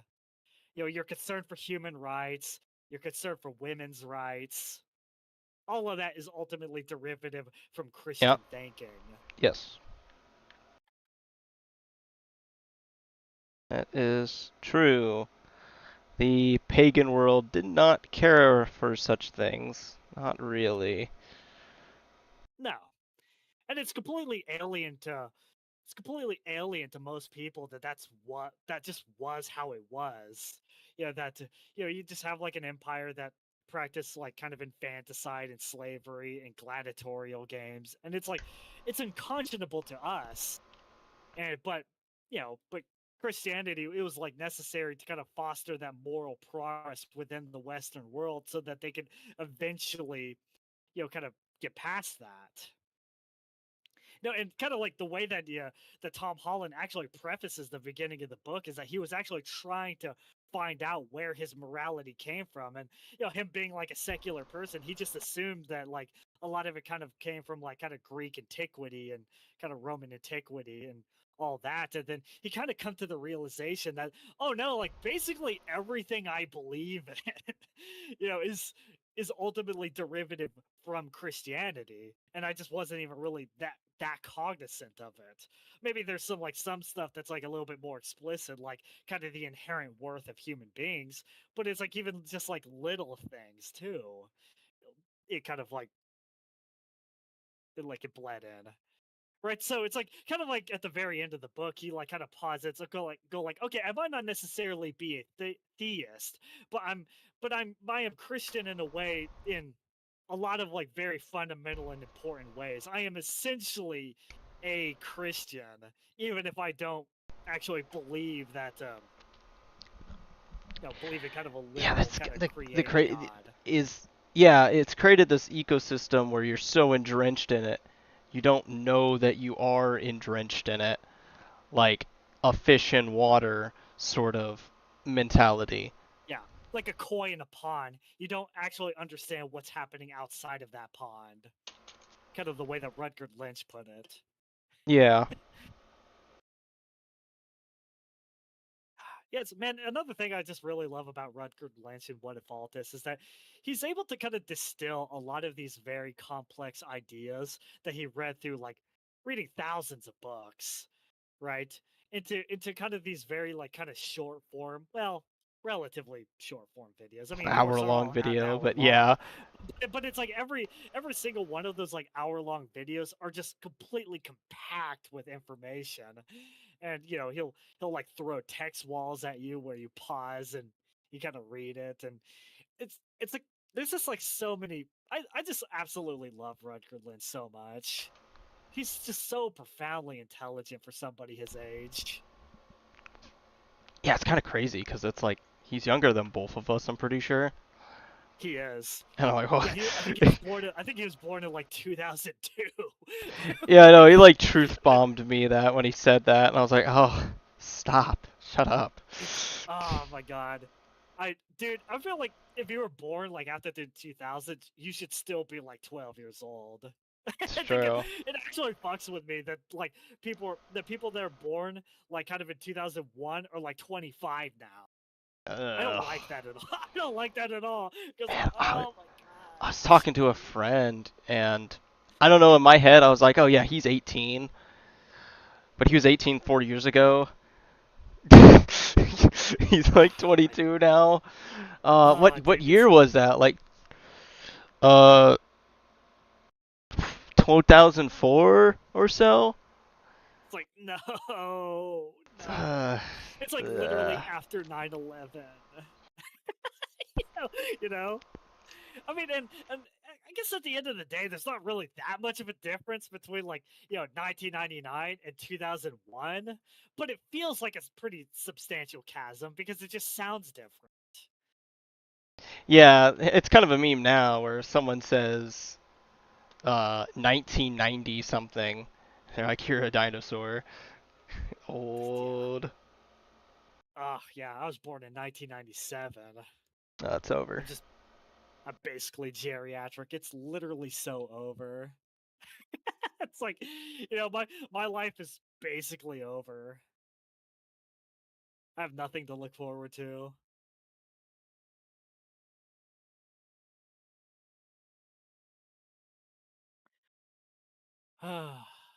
Cascadians are coming along. Oh, is that what you're painting right now? Yeah, Cadians. Look like that. Probably show up on stream in a moment. Yeah, yeah, I see Seeing, him. what am I missing? I think I'm ready for the shade. I'm just kind of looking. Yeah. And I'll work on the next batch. I got a lot of Cadians I need to paint. Yeah, that is very awesome. I do That's definitely like a love finished one. I definitely do love the aesthetics of Warhammer. It's like you can just look at a lot of the art and not even not even delve that much into the lore, and it's like still pretty cool. Yeah, even after all this time, like a lot of work has been done to try to deconstruct it or whatever and degrade it. It's tried. I gotta emphasize because I think they Oh yeah, failed. It still but goes yeah, but hard. the cool thing about that is that there's like 40 years worth of history to it. So, I mean, like 30 years of like baseness. It's kind of hard to really sweep under the rug It's with like kind of really just 5 years hard of to datiness. get rid of anyway, just from the setting itself, if you know anything about it. It's inherently a very just harsh based setting. Like you're not fighting an evil empire or anything over here. It's kind of humanity in an empire just trying to survive. It's like the space Roman Empire. Well, it's like they describe it as like the worst regime possible, and I think they've intentionally tried to make it worse than it actually is. Throughout Yeah, like newer lore bits and whatnot. But it's like, okay, evil space regime, whatever, or demons that want to torture me forever. Yeah. I'll take the despotic regime, please. Yeah, I think Yeah, that's a I think that's a better choice here. And that's man, that's that that's is the IQ check of Warhammer is like, yeah, things aren't great. It's awful actually, but the alternative is so much worse.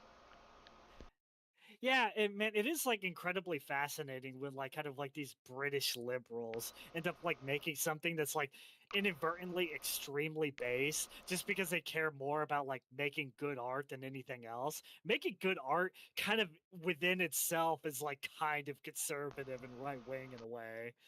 Yeah. Because it's like if you're adhering to objective standards of like of quality, then it's just gonna inevitably be kind of right wing coded. Yep. Like yeah, like there's a series that I read that I really like called Elric of Mount Nimine, right? And it actually influenced a lot of like Warhammer because kind of like kind of between like Law and Entropy and kind of like the Chaos Star and all that. A lot of that actually did kind of originate with Elric of Mount Nimine, but like that was like essentially written by like a British liberal. Right? Like, he was kind of more or less a product of like the hippie generation, but he like still made this incredibly badass like, story about a tragic pale albino emperor that's like kind of ruling over this like decaying empire, right? And and he attaches himself like kind of to this like vampiric, like black sword that just sucks souls of like everybody that he slays, and then he Okay. like realizes later that he's like kind of like this incarnation of like the eternal champion, where so it's like this kind of like this reincarnating figure that actually really never knows peace because he just exists for the sole purpose of like kind of like providing balance between forces of like law and entropy, and it's incredibly badass. Interesting. That's kind of Yeah, just the Emperor of Mankind, where yeah, it he is like sits the emperor of upon the mankind. Golden Throne, and the Golden Throne is like a lighthouse that the Imperium uses to guide themselves to this alternate dimension called the Warp, where they can travel through space and stuff. Like that's what the Golden Throne does. But in Yeah, order the to golden maintain the throne. Golden Throne and the Emperor sitting upon it, they have to sacrifice 1,000 people, specifically Psykers, with like psychonic Yeah. abilities, special unique abilities. They have to sacrifice 1,000 people every day. But Yeah. like if they don't do that, shipments stop, soldiers stop moving, the entire empire start would collapse if they don't sacrifice 1,000 people a day, basically. So Yeah, that's yeah. yeah, I don't know if it's like a direct parallel, the Golden Throne and the Ruby Throne in There might be Elric some and Mount influence. Nimine. There might. There probably is because like the creators of Warhammer, they love Michael Moorcock so much, and like there's like so many like aspects of Warhammer. It's like it's kind of inspired by a lot of that. I won't say stolen because inspiration is like Warhammer fleeting in of has itself. ripped off, and I don't really even mean that as a negative way, so many other properties just in general. Yeah, A lot of some of their like factions are just so on the nose of what they are. It's kind of ridiculous, but like it yeah. No, works. I think yeah, and I think like I think one notable difference between Elric and Malnimene and Warhammer is that obviously it's like the Imperium. They're constantly fighting against like chaos and whatnot. That's more or less how it works, Chaos and right? aliens. Yeah. Well, in Elric and Malnimene, the Empire is actually composed of like people that worship chaos. It's like Ah. the actual like citizenry. I mean, they engage in kind of just evil and slavery and all kind of matters of like kind of like just chaos and entropy to them. They worship like a lot of the chaos gods because that's because Malnimene is like that's where they get like all their power to be able to conquer like everybody else around them. So it's always like kind of this like kind of Faustian bargain that the Melnimene like actually like signed with the Chaos Gods to they allow themselves to become like vessels of like chaos and entropy and like kind of in exchange for kind of power and dominion over the world that they live under. And Okay. kind of like what like makes like Elric very interesting is that he was like it's a hereditary monarchy, right? But Elric, he kind of developed kind of a uniquely kind of human conscience because they actually are kind of like reptilian kind of people. Like, of course, they kind of take the kind of a physique of like somebody who is human, but they're like kind of derived from like dragons. It's like Mount Nimine is actually like the Dragon Isle, right? But Elric and Mount Nimine, he wasn't really like interested in like necessarily conquering everything else around him, and he was like considered very novel for that reason. And kind of at the very beginning of like the story, I mean that like actually like you know causes him to like be like hated by like a lot of the internal guard of like that surrounds him, and then that kind of manifested perfectly with the man named Yirkun, who seeks to kind of subvert his throne and then ultimately kind of rule like Malnimene in like the way that like Malnimeneans would actually want, right? Interesting. It's a little different because the chaos are the bad guys, basically. They are the Yeah, drivers. They are still the drivers of empathy. Not empathy. uh, entropy. Yeah, entropy for the universe and whatnot, but they firmly are not pro the Empire. Firmly. yeah. I think I think I would say that Elric and Malnimene is actually kind of different because like law and like law and chaos are kind of seen as like just being kind of just two distinct forces that are not necessarily like they're kind of amoral rather than immoral. I mean, they're kind of just the way that the universe is, right? And really, kind of the ideal is kind of seeking a balance in between the two, and that is what like kind of the incarnation of the Eternal Champion is, and kind of Elric and Malnimene like is supposed to do, right? That is like, kind of like his cosmic purpose, and yeah, it's like the book and the series. It kind of like it fosters a lot of like kind of interesting kind of quandaries about like whether or not he even has like free will at all because he has like a kind of like being like an eternal champion. It means that he eternally has to champion a cause above him, and that he's almost like kind of predetermined to do so. And he always like he and like throughout the like always like a theme of the book is like whether or not he like any of the actions that he takes are actually his own. And it's kind of Hmm. haunting in its own way because of that. Is he just because Stormbringer bringer, that's actually the name of kind of the vampiric sword. I mean, it kind of has like a mind of its own, and it influences a lot of like kind of his own That his own actually pops up in 40k. There's an evil demon sword that the son of the emperor, one of them, wasn't. I think it was Horus actually. I think not Sanguinius. Wrong one. Emperor's Children, Fulgrim. That he gets a demon sword, yeah. but like it kind of influences him to join chaos and whatnot. Starts a Yep. giant civil war that Yeah. kills billions. Well, that is like a direct parallel because that's pretty much exactly what the Stormbringer is. Right then, and it actually is like incredibly fascinating how Elric got acquainted with this sword. Is that he was born with a waifish frame. He's just a very sickly emperor, and that's also like kind of like another reason why like Yyrkoon wants to supplant him is that he constantly has to just take drugs just to maintain himself. So it's like kind of on top of like not even having the temperament of Melnibonéans, he's also just kind of weak and sickly on top of that.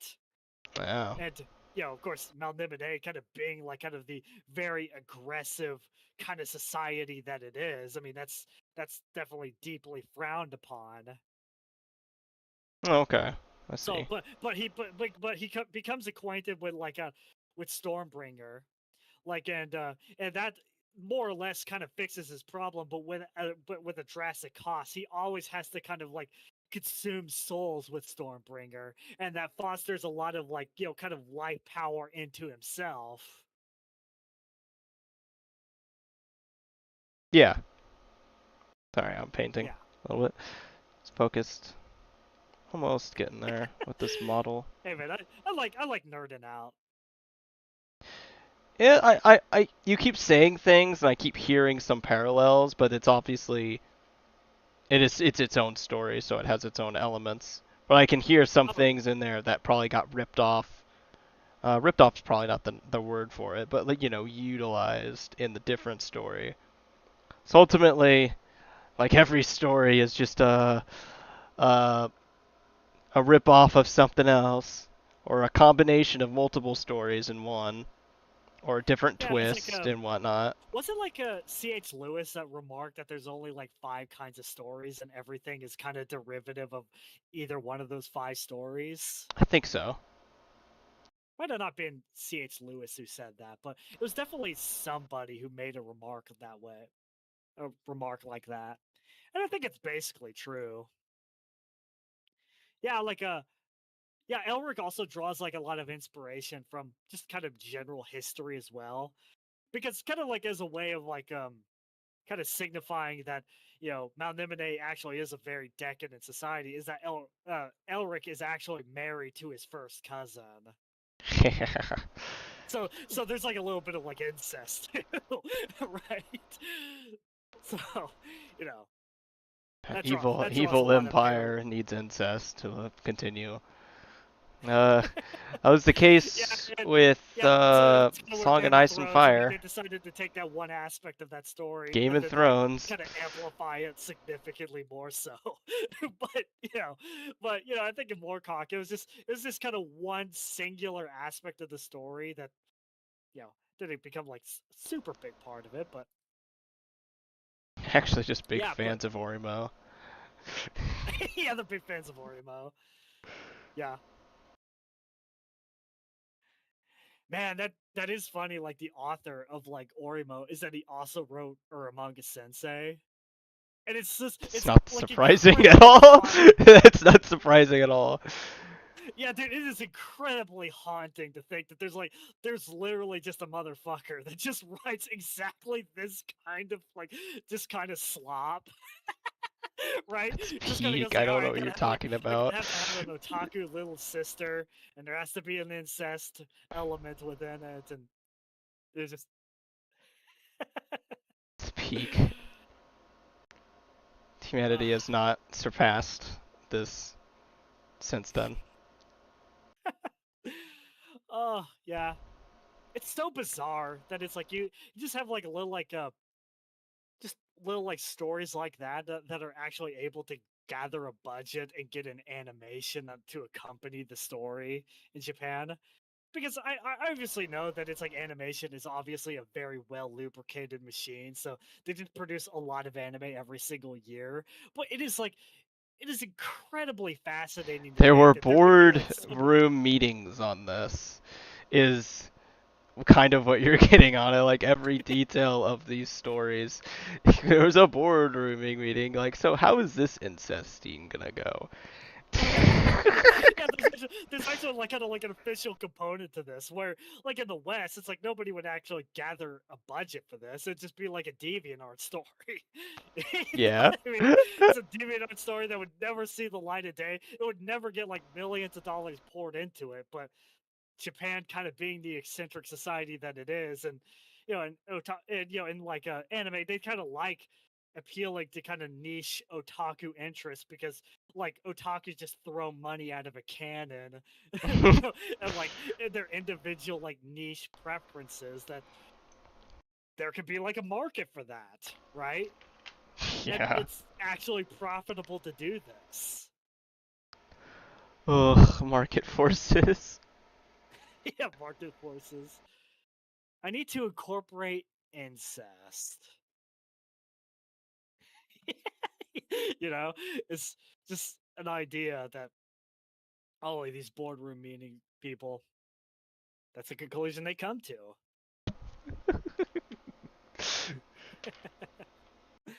These Gadians are coming along well though. Put them up like this. They're super easy to do and paint, whatnot. Very epic. As a stand-in. Let's get.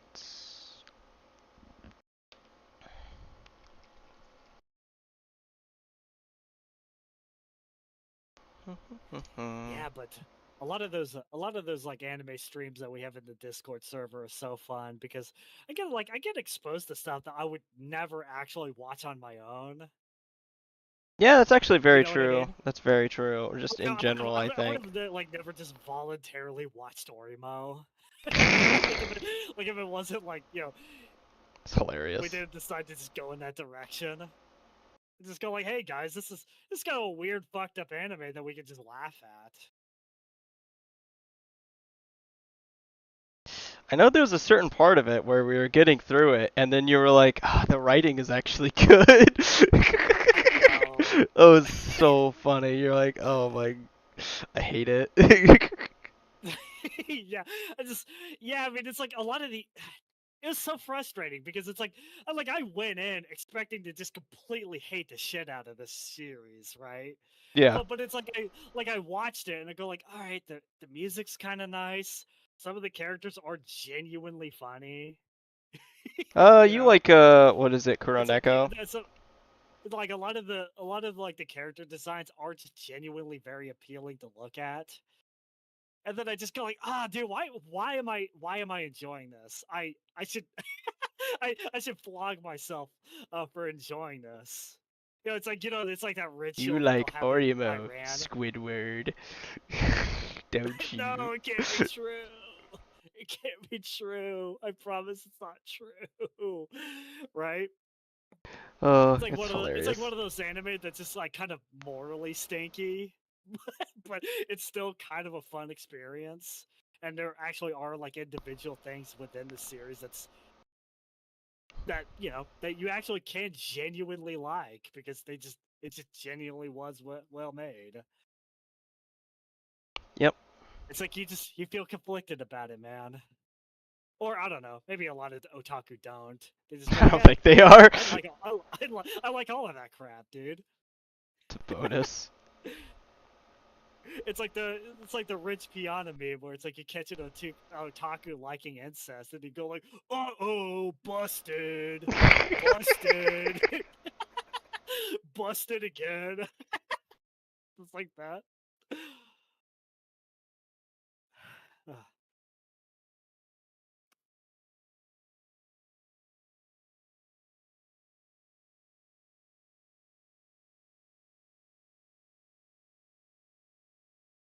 Yeah, but it's like you'll never feel more Japanese in your entire life, like unless if you just start watching these like extremely niche anime that would just cull out the vast majority of Westerners, and really even the vast majority of Japanese, because it is by its very nature a very niche That's what topic I to was really. thinking around. I was Higurashi, actually.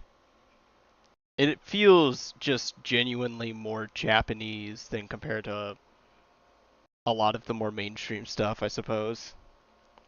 Yeah, absolutely. Like Cowboy Bebop, that's like something that could have feasibly been made in the West. Right? It has like it has like jazz playing. It's like it's influenced by a lot of Quentin Tarantino films. That is like genuinely something that could have been made in the West. Like all of Satoshi Kon's work is just like that. It's like Perfect Blue, Paprika. I mean, they kind of have like their own like kind of weird Japanese idiosyncrasies, but it's not something that would be like completely out of place in like a Stephen King movie, right? No. But stuff like Higurashi Nakoro ni or Orimo or even kind of like slice of life like Mushishi. It's like it's something that is like just so distinctly Japanese. It's like you couldn't like think of it being made anywhere else. No. No. Could not. And that is that is like kind of at least one of the many reasons why anime is like captivating even after all of these years is that Yeah. there's so many different directions you could go with it. You could have like stories that are a little bit more western kind of in its influence, and then other stuff that's like basically inspired by Princess Monogatari, right? Yeah. That's Or yeah. Kage Hime. I guess is actually what I'm talking about. Monogatari Kage Hime. I think is kind of the actual name of the kind of traditional story. And it's actually kind of like this legend that the anime Kaguya-sama is actually based off of. It's kind of like just a high school rom-com retelling of that particular story, from what I've heard. One of the best stories ever told. I need to rewatch Kaguya-sama, I think. I do too. That's a good I one. just watched the first season too, so I really need to get back on You that. need to watch all of it. Yeah. You do. I definitely do, man. I might read the manga actually, because I'm a big fan of reading manga as of late now. I thought you've Yeah, just been because like that. a lot of times like anime adaptations, like a second season or third season is never guaranteed, and True. there's like an infinite wellspring of different series that have not actually had a complete anime adaptation yet. So a lot of times you do have to like pivot to the manga. Like it's kind of the reason why I read Inka Musume, or kind of Squid Girl to the non-weebs among us. Like literally none of them, but but Squid Girl. Uh, is that eventually at some point the anime kind of ends at the OVAs, right? So you do kind of have to continue reading if you want to see the end of the story, because it is completed. And that was very fun. I need to rewatch Squid Girl as well. It's peak. Squid Girl is very funny. It's like one of those Ugh. shows that's like a little bit of a sleeper hit, where it's like you don't even really expect much going in, and then you end up liking it significantly more than you would expect. Because Yes. like it has a lot of the same similarities of like Azumanga Daioh, but you just have like this bitchy little squid girl that talks about like conquering the world, but she's like laughably inefficient at it because she's like retarded and a squid. Right? Oh yeah, that's true. I love that. She's adorable. Oh, you're gonna conquer the world, I'm sure. I'm sure. You got it. I hope you do. Yeah, and they kind of give like one of those like really trite cliche lines where they're like, "Oh, like Inka Musume has already conquered our hearts, so she It's like you hear that, go like, yeah, basically. I mean, it sounds incredibly freaking trite, but it's true. Yeah, but yeah, Inka Musume, that's really good. I mean, I read like kind of I read Nun and Byorei. And it's like, and Nun and Byorei, it's like the manga to that is like definitely very interesting in its own way because like kind of like the kind of first like part of like Nun and Byorei, it kind of has like that very kind of distinct kind of crunky art style from like 2009. Like it's like you read it and it reminds you of like Lucky Star and kind of like the way that it looks. And then kind of like as the series progressed, it got a little bit more polished and the faces kind of got a little bit more rounded, kind of like that you would expect in kind of the anime adaptation. But like but that's just really kind of the beautiful thing about like kind of experiencing it again by like reading the manga is that you could like kind of see where it differs from like the anime and just what changes that they made, if any, because a lot of anime adaptations are just a direct parallel.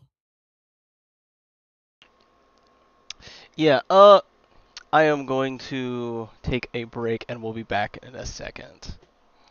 I will All right, how long are you gonna return. be gone? Oh, it won't take that long. I'm just going to the restroom. Okay. Yeah.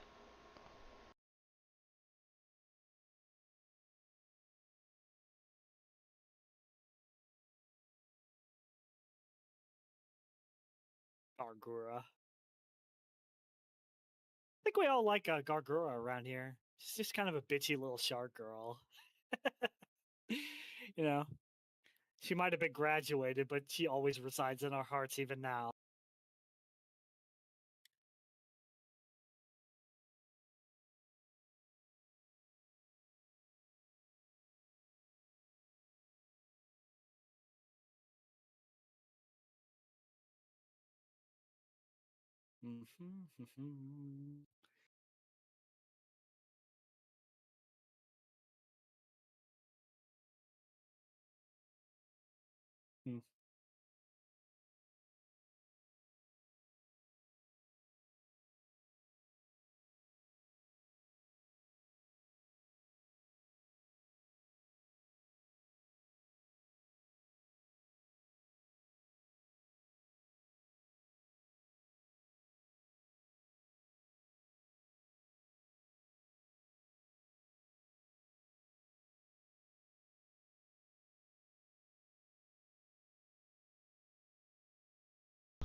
Okay.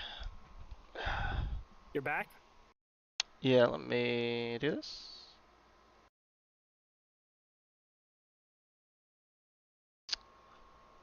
Gura, you've served your purpose. Oh, yes. I did remark how cute the Gargura is. It's true. So true, in fact. Is there any kind of manga that you really like? Or are you kind of just more of an anime guy? I think I am more of an anime guy. Like anytime I actually read something, it's usually nonfiction, to be honest. That's Hey man, usually the case. I can respect that. I, A lot of times I read manga as an excuse to kind of re-experience the same story that I really loved in the anime, but just in a slightly different way.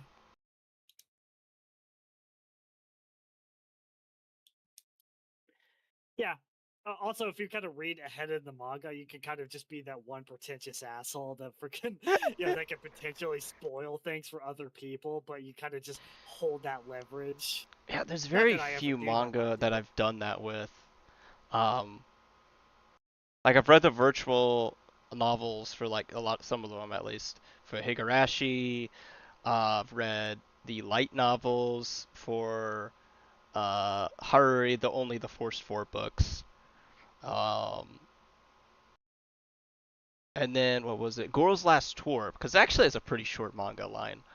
Uh, read all of those books. Very sad ending. Yeah, I don't Girls know. Last Tour is really good. Yeah. I mean, Oh yeah. I just watched the anime, Read a but it's like few the kind of of the the light moe potato novels girls. for Yujo Sinki as well, but kind of it. Like not really much else. In terms of reading there, admittedly. Yeah, man, this year I've just been like knocking out manga like it's nobody's business. Like Oh, I okay. read the entirety of like Vinland Saga, and that was like Oh. absolutely incredible. I love Vinland Saga so much. Oh, I should probably have YouTube stream so I can see comments if they say anything. No, it's pretty quiet. Maybe this is just kind of a weird time of day to really, yeah, just 4 p.m. on a Thursday. I think Yeah, most I people might suppose be at so. work. Right. I mean, they can kind of watch a lot of this stream kind of post talk. I suppose so.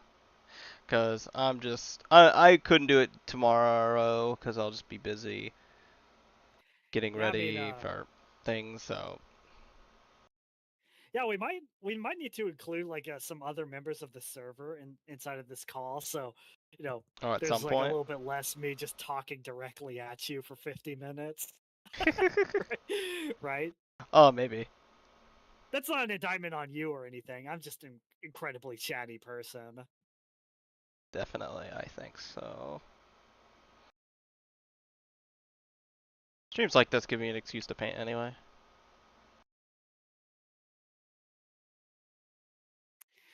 Yeah, but man, I read the manga to Frieren.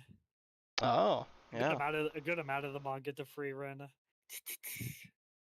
It's one thing I was doing this year. Um, Man, I want to read the manga to Cardcaptor Sakura because I really love the anime. The anime was so cute. What's that one? Cardcaptor Sakura. It's a magical girl anime. Kind of like one of the old OG ones, and kind of like the Oh, I thing that's might know what you're really talking awesome. about then. Okay. Yeah, I mean, and dude, I think it's like it really feels like a particular niche with me because it has like a lot of things going for it that's very difficult to actually replicate again because it's like it's hand drawn styles because it was like kind of the 90s, but it was also very slice of life too. Right? I mean, obviously they had like kind of like their little like conflicts then at the kind of end of the episode, but even those conflicts are incredibly like low stakes because it's the entire premise of the show is that you have like these things called Clo cards, and there's like kind of like a whole bunch of like zodiacs kind of connected to them. I don't know what you would. I guess they're like tarot cards. I'm not Mhm. entirely sure what they are, but nevertheless, they kind of like have like their own like kind of distinct powers that Sakura can kind of like can invoke by like summoning them. And kind of at the very beginning of the series, she ends up using the Wendy card, blows all the cards away, like across like a vast landscape, and then she has to kind of like collect all of them again. Yeah, because the person who should have been guarding it was Kara-chan, kind of like a plushy little stuffed animal that's serves as like a little bit of a sidekick in the anime. I mean, he was like sleeping on his job, and he was like actually sleeping for like 70 years. Funny enough. Goober. Right?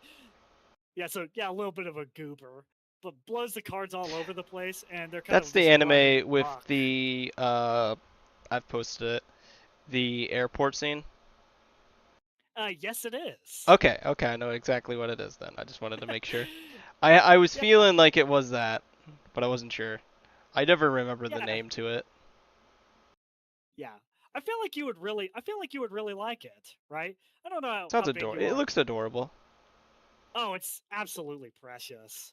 Well, and I love it. They have like one character. His name is Tomoyo, Daiduchi, and her entire premise is that she like really loves Sakura, and she constantly makes like new clothing lines for her and puts Sakura in a bunch of like frilly dresses, just to Oh, kind of like just because it's like really cute. So it's like every single episode, Sakura is always wearing something different, and it adds like the like really interesting aspect of the of the anime is that, oh, what kind of cute costume is Sakura-chan gonna be in today?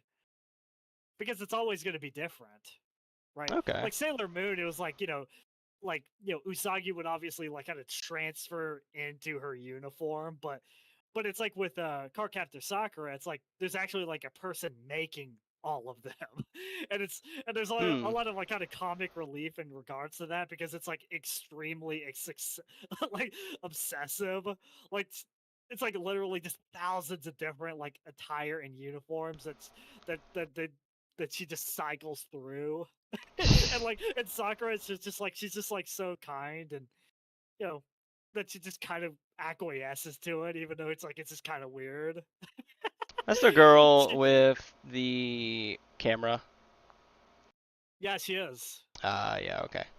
And Tomoyo like captures like all of like Sakura's exploits. Yeah. That makes sense. Yeah. Yeah, then kind of like her kind of signature little moe noise that like Sakura makes whenever she's exasperated or excited in some way is that she'll go like "Hoe!" right that.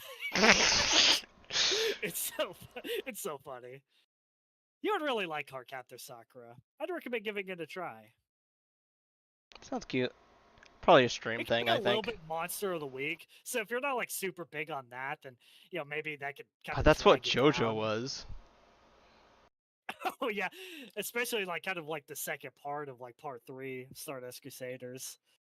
I mean, it It's was like if fun you don't though, mind so. that, like I guess if you don't mind Yeah. that and you want something that's like significantly girlier, then that is like Cardcaptor Sakura.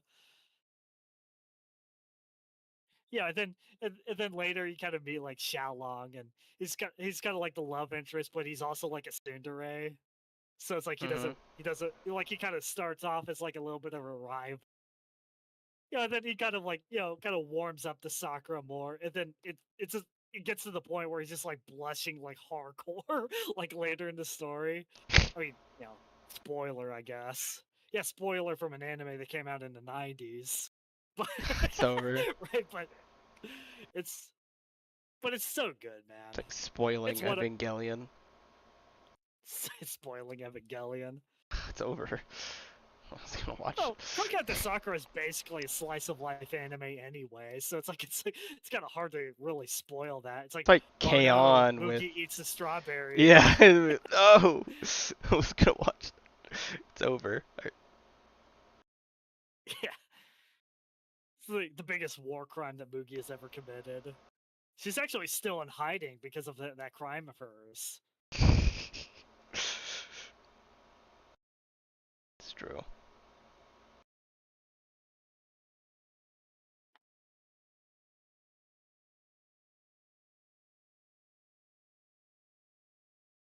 Yeah, but a Yasuke slice of life, I just can't get enough of it, man. I know, nothing but brave takes over here, but Gochima wa Usagi desu ka? Like is the Order of Rabbit. I really Oh like yeah, of that one course. That too. one's adorable. See plenty of stuff from that. Yeah, Yamano Susume or Encouragement of Climb. I've only watched Yeah, a you bit did. of Order Rabbit. I've That's a never completed mountaineering it. one. Oh, the Yeah, Order of Rabbit, I've not completed it. I've not watched all of it. Only bits. yeah. Well, some of those series are ongoing, so you can't Yeah. really complete them yet. But you know,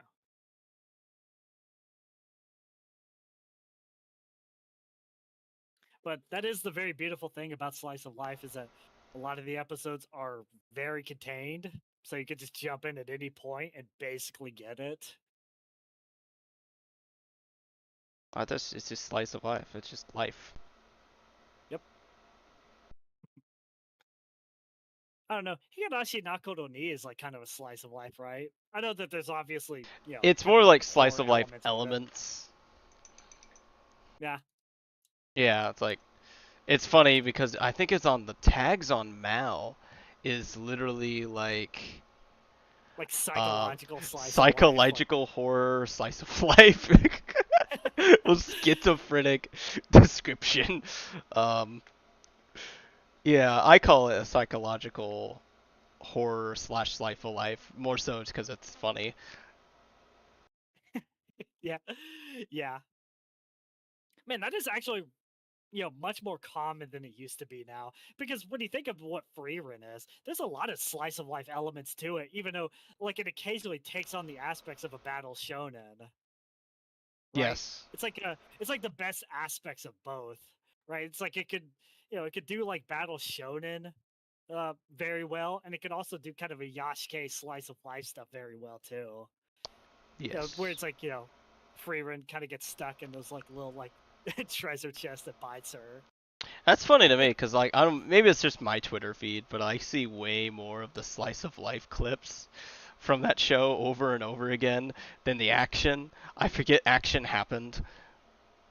Yeah, you throw some action out. Well, it's almost like an afterthought, right? It's like completely secondary. It's like the action shots are kind of for the shonen tards that really like love Jujutsu Kaisen and Black Clover and stuff, and they want the action. And then you have like kind of real Giga Chads like us that just want like kind of the slice of life where Freeman is just kind of out just being dumb. Freeran and, Freeran and, woke and up Bird is early. pouting. Real shit. Dude. Dude, I had an IRL friend of mine. I mean, and I'm not gonna give out any names. And I actually still like, I actually really like this guy. He's New such a good guy. Albuquerque, New But like, he could, Mexico, Albuquerque, New Mexico. yeah, Albuquerque, yeah, but Albuquerque-san, that's what we're calling him, I guess.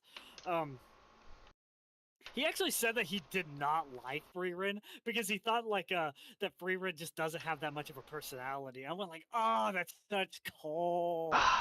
That's such a They're cold not like take. a animated character. I'm not you know what I mean in that sense, Yeah, where they're and to kind expressing of put their into perspective, emotion he every actually really five does like One seconds. Piece. He likes One Yeah. Piece. So that's kind of like a good indication of like kind of what we're dealing with here. Because it's like if she's not like Monkey D. Luffy, where he's just like you know she's just blurting all the time, then that's almost like not having a personality. But no, like Freerin is a kind of a Kudere archetype, and a lot of like kind of the reason why she has like such a mute and kind of reserved personality is because she's like lived for thousands of years, right? And and she's like kind of that kind of like makes like anybody incredibly kind of like stoic and blunt and emotionally flat because it's like she lived for thousands of years and she's seen like a lot of her loved ones die again and again and again because she's condemned to outlive all of them, right? Yeah. But she still like has like kind of like her you know beautiful little moments where she does like she expresses her emotion in a very subtle way. And I feel like that's just kind of what my what Albuquerque Sun was kind of missing there. Is that it's like and to be fair, I don't think he actually watched that much of it. I mean, I think he watched like the first couple episodes Like of it, but if kind of it's not explicit, they don't have a personality kind of mindset.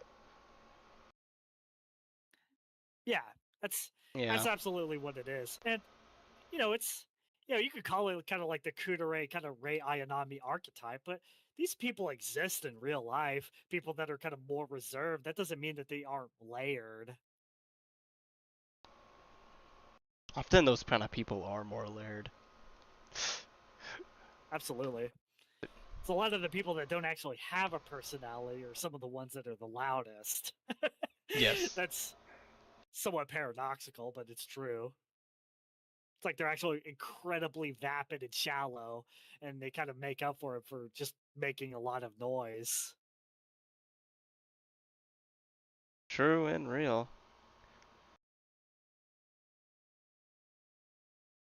That's why I hate public buses. Yeah.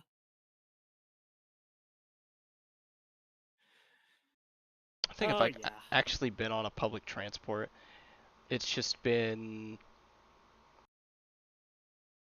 I guess, military transports in the past, like years back. I was on those, but not like a Yeah. actual one at a big city. Thank the Lord. Yeah, I've taken public transit on like in a couple different places. Like the most recent is I was actually in Denver. like Denver, Colorado, and we actually like took like the rail line there, and there wasn't really that much noise like on like the actual rail itself. Funny enough, I think everybody was like, more or less reserved and kind of to themselves, but you were able to kind of see like a lot of like Denver that just objectively is not very nice.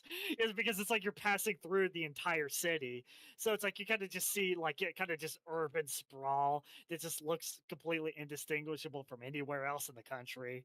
Like you kind of see like a little Mm. bit more of the ghetto. There's like kind of like, in the ghetto, there's obviously like a lot of trash and graffiti that they should remove, but they're not going to because Denver is run by libtards.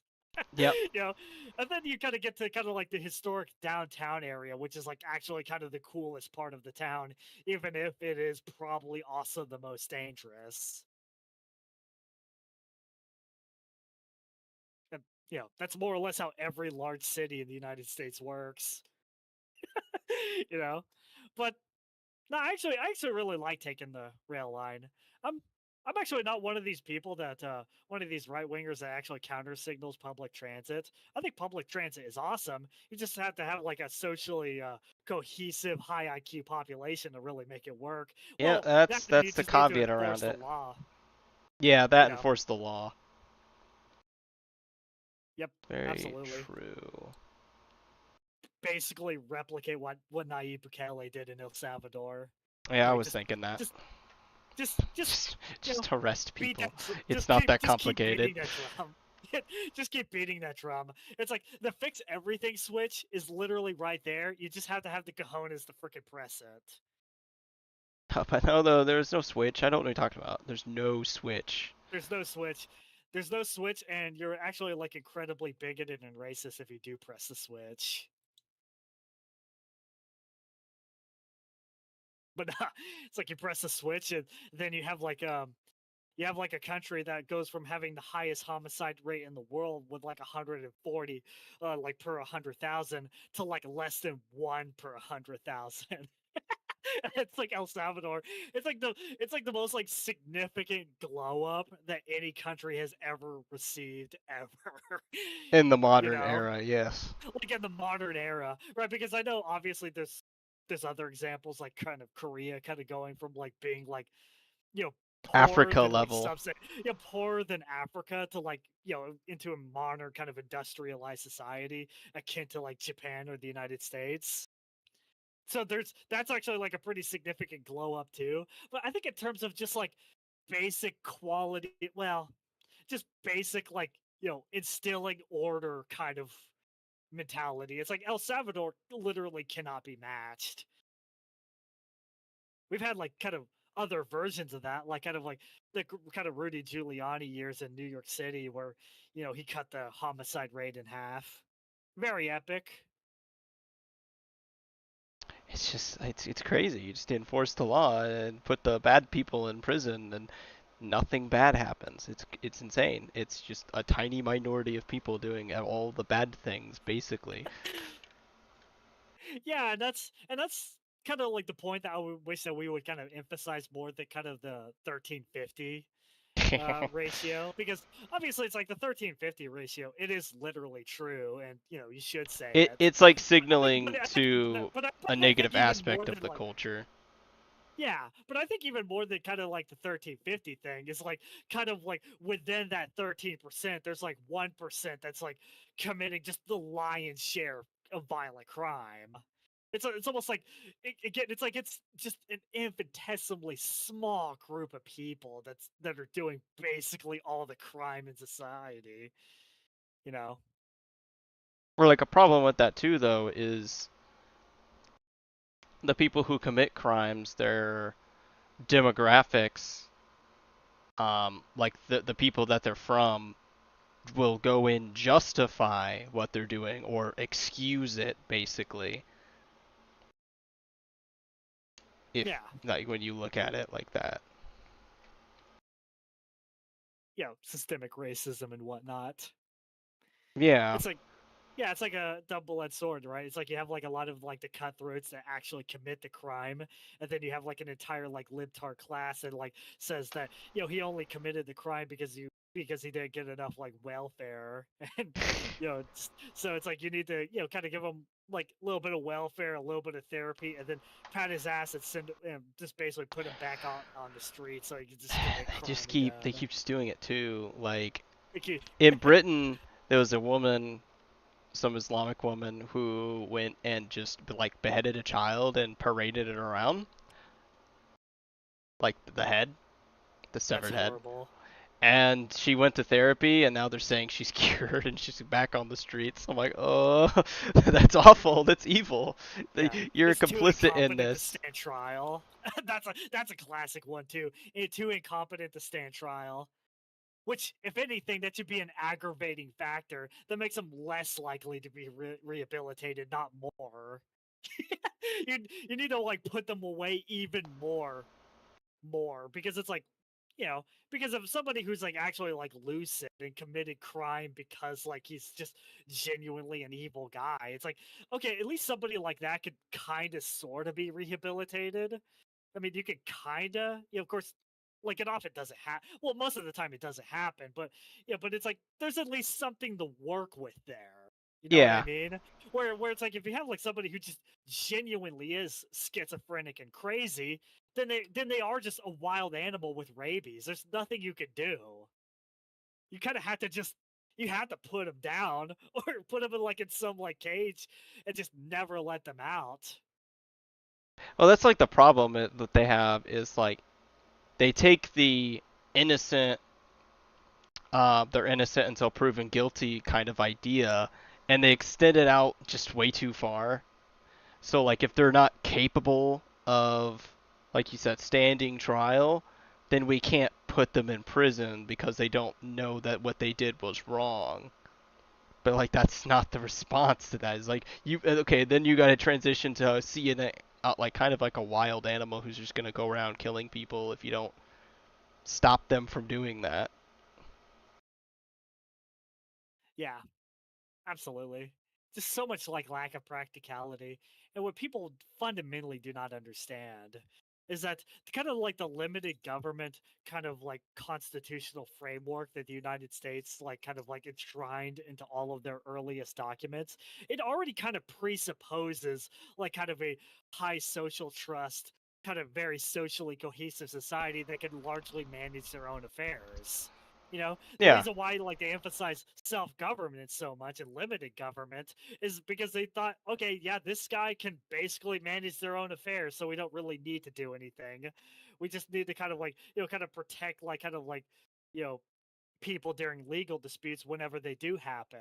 But it's like if you kind of bring in a lot of like kind of lower IQ people from third world countries, then okay, they do actually need to be governed more. They don't really have that capacity for self-governance that like the same way that an Anglo-Saxon would or a Yeah. Swede would. Yeah. You know, it's just the system fundamentally does not work because you need to have like a population of people that are intelligent and also of good moral character. If you don't have both of those things, the constitutional framework it does not work. You can't make it work. I mean, you kind of have to become like despotic in order to actually bring your society into something that's somewhat fine. Yeah, Mukele, basically. Yeah, but Kelly, Though I would right? despotic probably wouldn't be the word I would use for him, I suppose. Yeah, I But mean, it would just be yeah, justice. I get what you're saying. It You would get be like despotic if it was like, yeah. yeah, I understand what you're saying. yeah, yeah, and absolutely. And I think it's like in El Salvador. I mean, it's like they have like probably a good 100 years where like people are gonna just be like socially cohesive now because it's already been like firmly ingrained in their culture at this point. It's almost like kind of like Japan during like the Warring States period, where Japan at one point was like actually insanely violent, right? I mean, it's almost like weird to think about that it was like that at one point because it's obviously so peaceful now. But during the War in States period, where you had like a lot of these clans just butchering each other, it was extremely violent at one point. But you're not consigned to that. Everything could be changed. You know, Need to Yeah, kill you all can't bad choose a people for different a path. thousand years. Just keep doing it. It'll be good. Yeah, keep locking up bad people, keep killing bad people, You got and to then make sure eventually at some point you just they don't have don't any bad replicate people with the anymore. rest of the population. Gonna do some Yeah, eugenics here with law-abiding citizens. yeah, there was some eugenics. Well, yeah, it'd be kind of a brutal way of like kind of framing it, but yeah, I mean it's like if you kind of have like the warrior gene that kind of like predisposes you to a lot of like to a lot of violence, and you kind of just remove a lot of those people out of the gene pool through burning them at the stake. Eventually, eventually that gene kind of gets weeded off. Though of course it can be like kind of a social, cultural thing as well. Yeah, it's a It can't psychology be thing both. too. I don't think it's purely genetics. I don't buy into pure genetics, but Nah, genetics are more important than people give it credit for. I would say. genetics determines a lot of your personality, and Yeah. it is like something that's scary to acknowledge because it you know you just realize just how many of those like aspects of your personality is not something that you just acquiesce to. It's just something that always like kind of exists. And even though like something is like relatively innocuous, even as like music taste, is something that is determined in large part by genetics. Like a lot of like people that like heavy metal music or like jazz music, that is like they actually do have like particular genetics that makes them more disposed to liking that particular kind of music Mhm. where even cattle they'll have like preferred music genres. It's like you have like some cattle that like jazz. You have like others that like classical, right? That's interesting.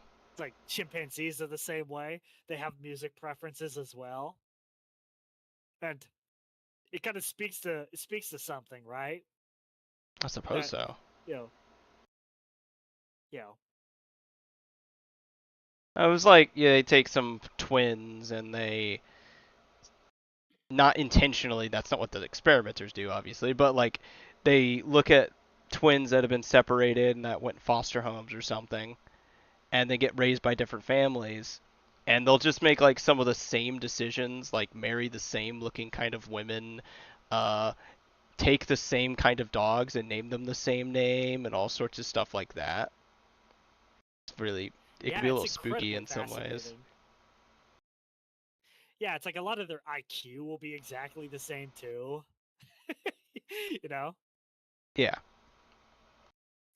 and of course, every twin that like every set of twins that you ever meet, they're they dig each other a lot, right? Because it's like they're basically the same person. So it's like they'll have all the same opinions. Well, to a large degree anyway. I mean, obviously there are differences between people, but Yeah, that's the thing, is I think there's a soul, obviously, and so that separates two people, even if genetics um, determines some things. yeah, there's like a degree of variance that you could go through, but genetics it determines so much. Yeah, you can't discount it, and it's been discounted a lot in favor of blank slateism. Yeah, and blank slateism. It's like that's like kind of like a ideology that has kind of been disproven for like hundreds of years, but it's like kind of a very soothing kind of lie to adhere to, Yeah, of course. and that's kind of the reason why it persists. It's like it's like believing what you want to believe rather than what is actually so, and what you kind of intuitively know to be so. That is like a good amount of like a lot of the arguments that you have is just like you argue with people that kind of know what to do, but it's like they just don't want to admit it. It's like you're fighting their own like their own pride. you know they pretend that they don't know what you're talking about when even That's though an uncomfortable they're truth or actually whatnot. yeah, they're actually intelligent to like acquiesce to what you're saying, but they just don't. It's made me think of a point. I think it's very true. Maybe you don't completely agree. Some of it might be some altruism, but genuinely, a lot of the opinion, like a lot of the arguments that liberals make against a lot of tradition Western tradition in particular, is just it exists to be mean, and it's not really that more Absolutely. complicated than that. Yeah, absolutely. Well, it's like kind of that classic green text is you have a societal problem. You kind of like you do a little bit of trial and error, kind of see what works. Eureka, you find a solution. The solution becomes a tradition. Over the past like couple hundred years, the problem goes away because everybody's following that tradition. Eventually everybody kind of becomes decadent. They assume that the tradition exists for no reason. They get rid of the tradition. Now the problem is back. Yep. It's like exactly how that works. That's like basically just human history in a nutshell. Kind of the Oswaldian kind of like cyclical nature of human history. It's essentially just that an infinite number of times, and it's Uh, harrowing to think about. But that's what it is, like, will we ever right? stop? I think I don't Until know. until Jesus comes back. I suppose so. that's that's really what you can hold out hope for, because it's like we're just going to be kind of just repeating this literally forever until we just die out, I guess.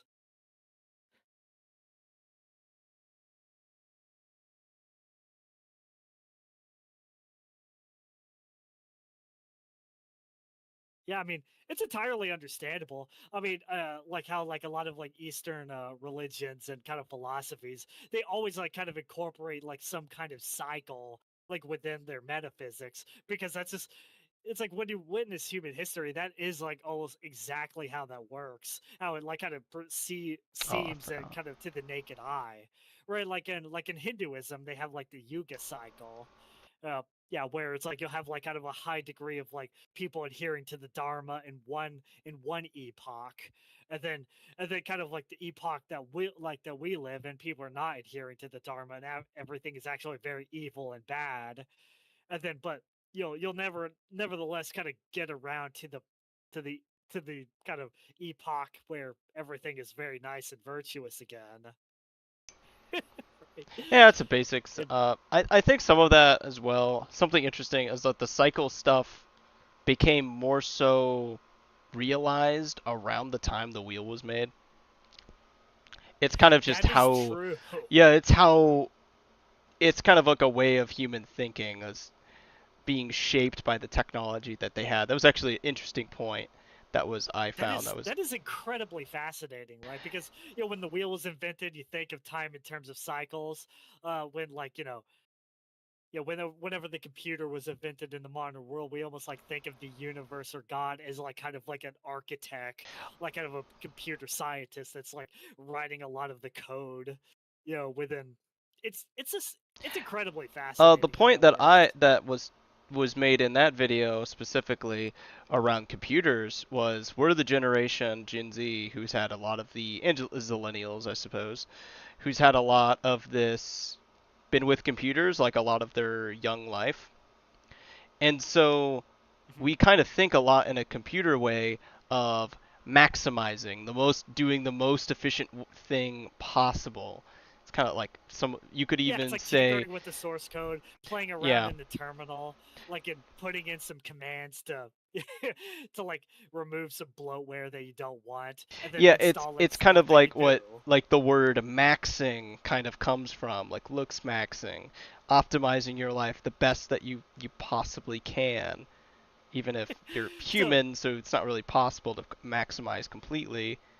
But you get the idea. Like that's where that sort of so spawns essentially, from. what you're telling me, right, is that Zoomers are just spiritual Linux Kinda, users yeah.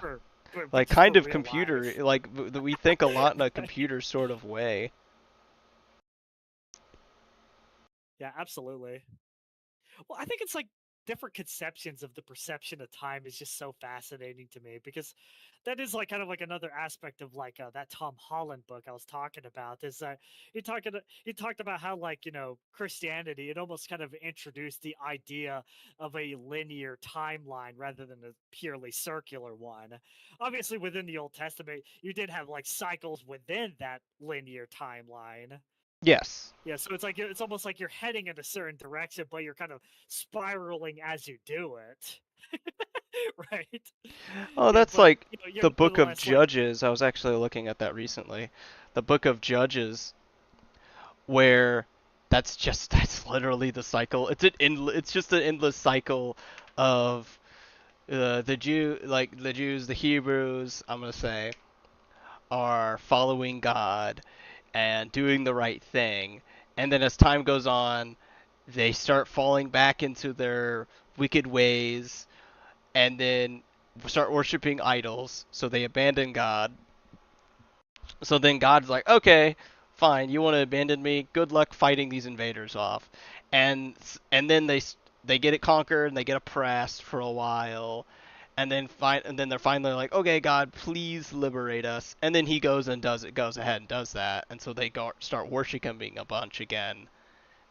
But then they start falling into the idols again, and it's just over and over and over again, this over and over again. Though the main point of that partially is like, oh, why are these guys just over and over again indulging in sin and just repenting anyway? And it's just this endless cycle of them doing this. Like, this just seems stupid.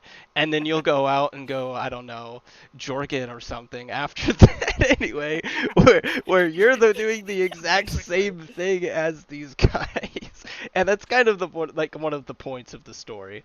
But it's also a societal kind of thing, because it's like we do that on a societal level, right?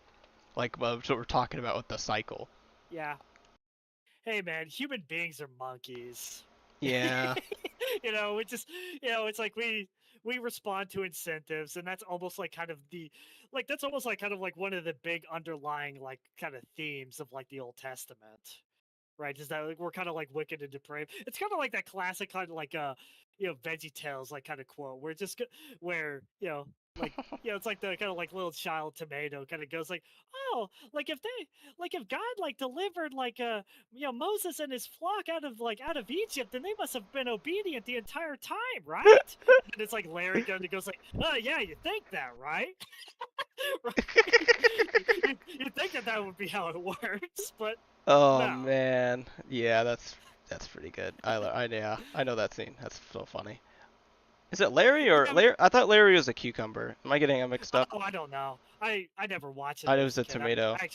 I had a very secular upbringing, so I was never Ah, really exposed to I Veggie watched a Tales. ton of But that stuff. I don't remember. Yeah, no, Larry's a cucumber. Yeah, that's right. yeah, Larry's the cucumber. I don't know who's the tomato. I don't remember. I think it's Bob. That sounds right. Bob. Yeah. Bob the Protestant tomato. names. We only do that.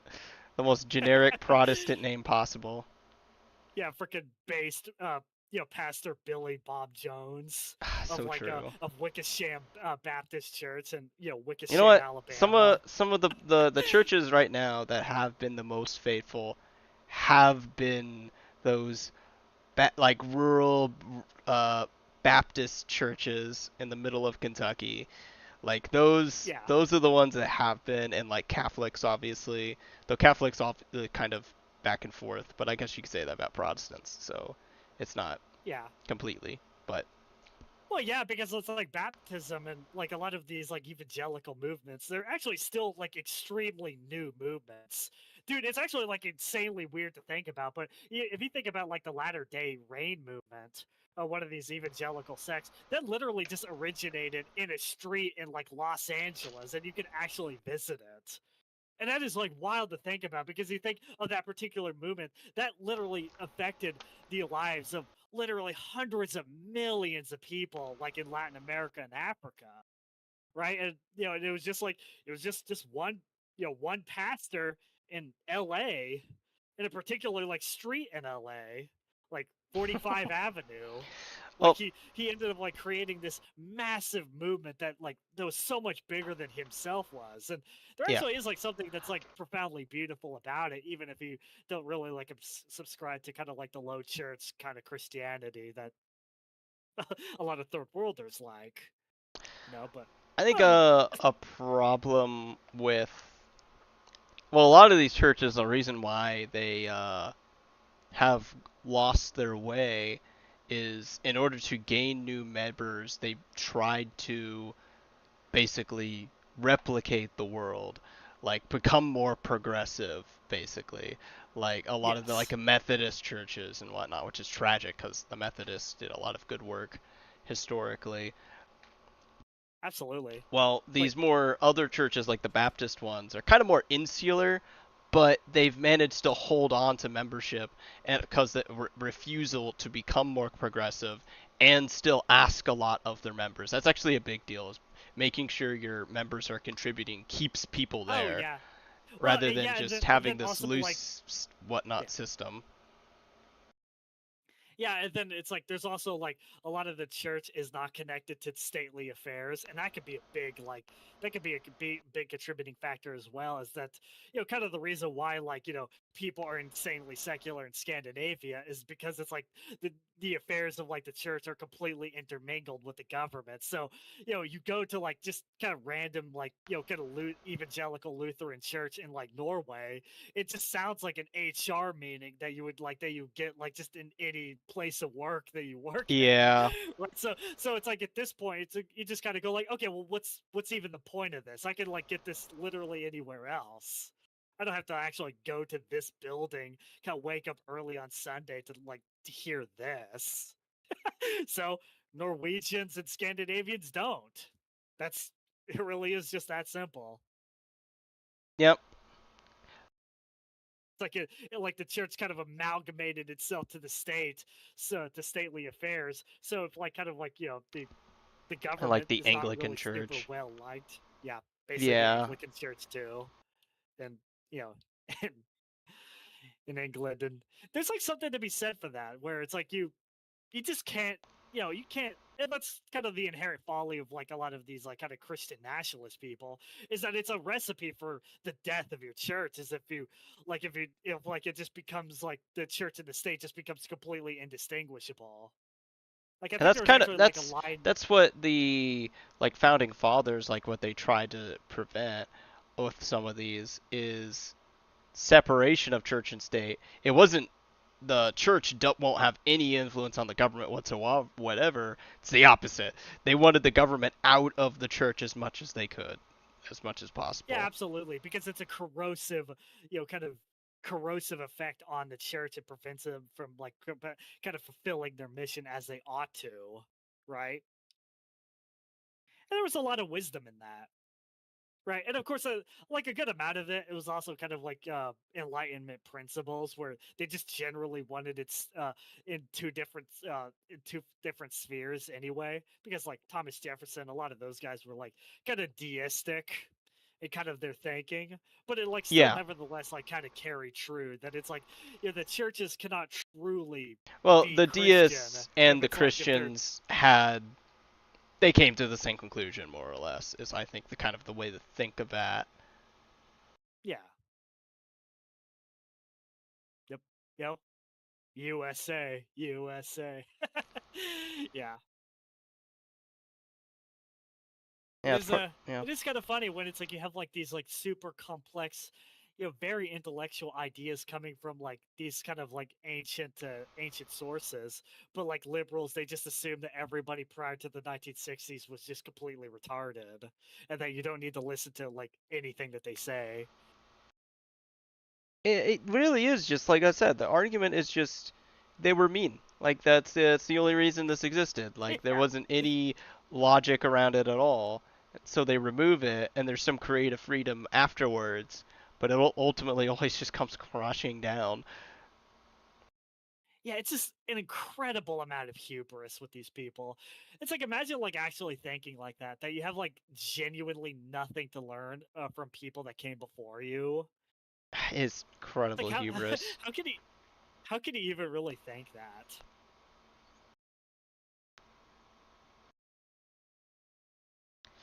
Some of it has to do with just like technological advancement. I've heard that. It's actually kind of I a guess big so. one where they link technology and progressivism and the same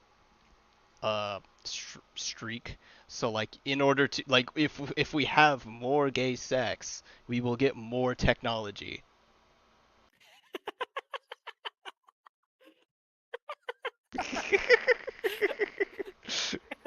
It's like true. That's, man, that is a funny way of looking at it. Yeah, I mean, that holds true. That holds true, I think.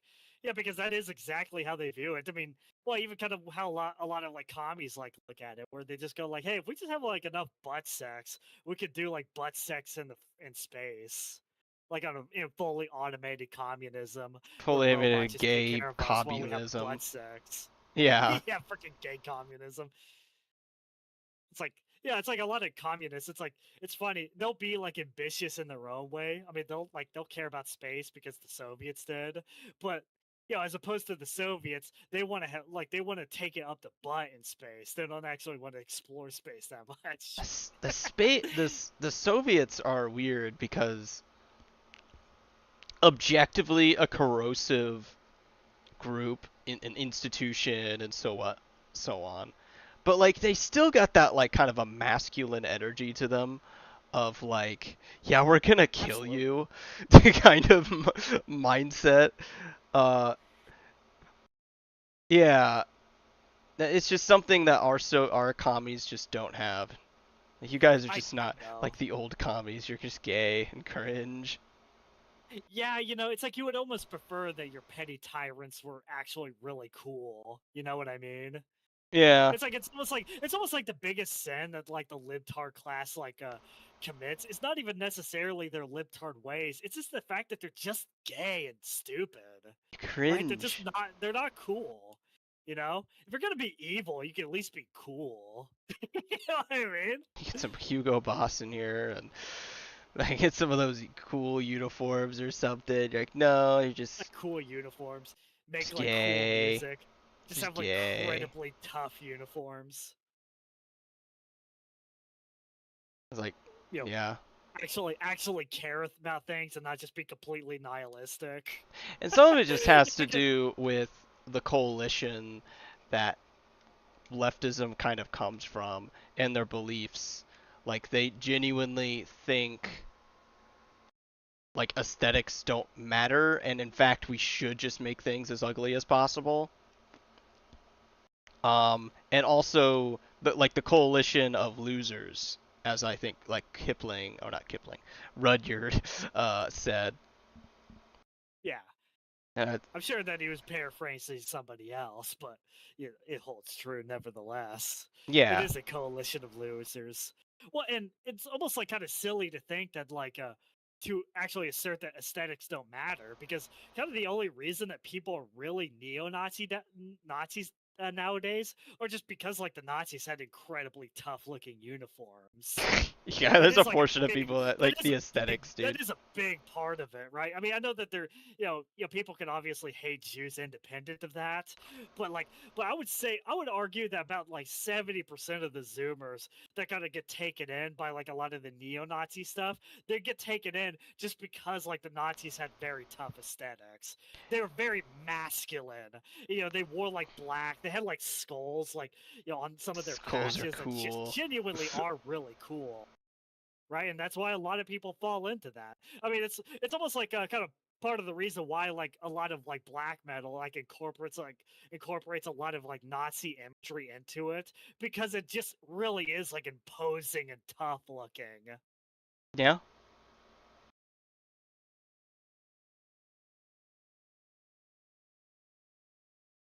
No, holds true.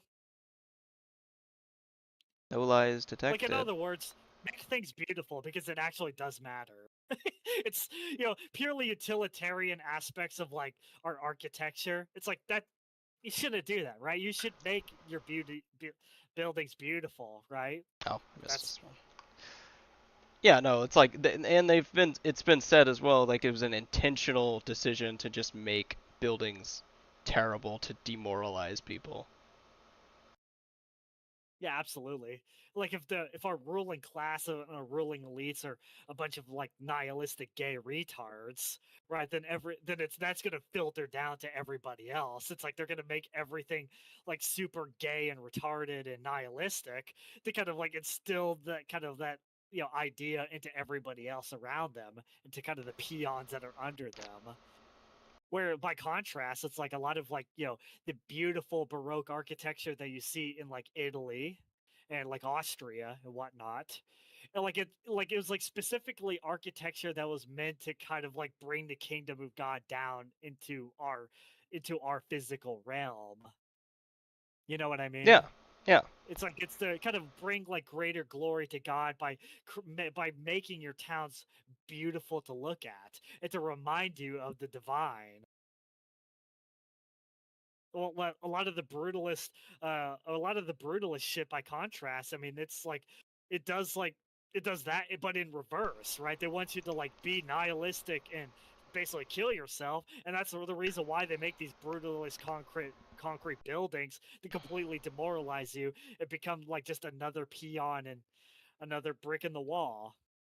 Yep. That is true.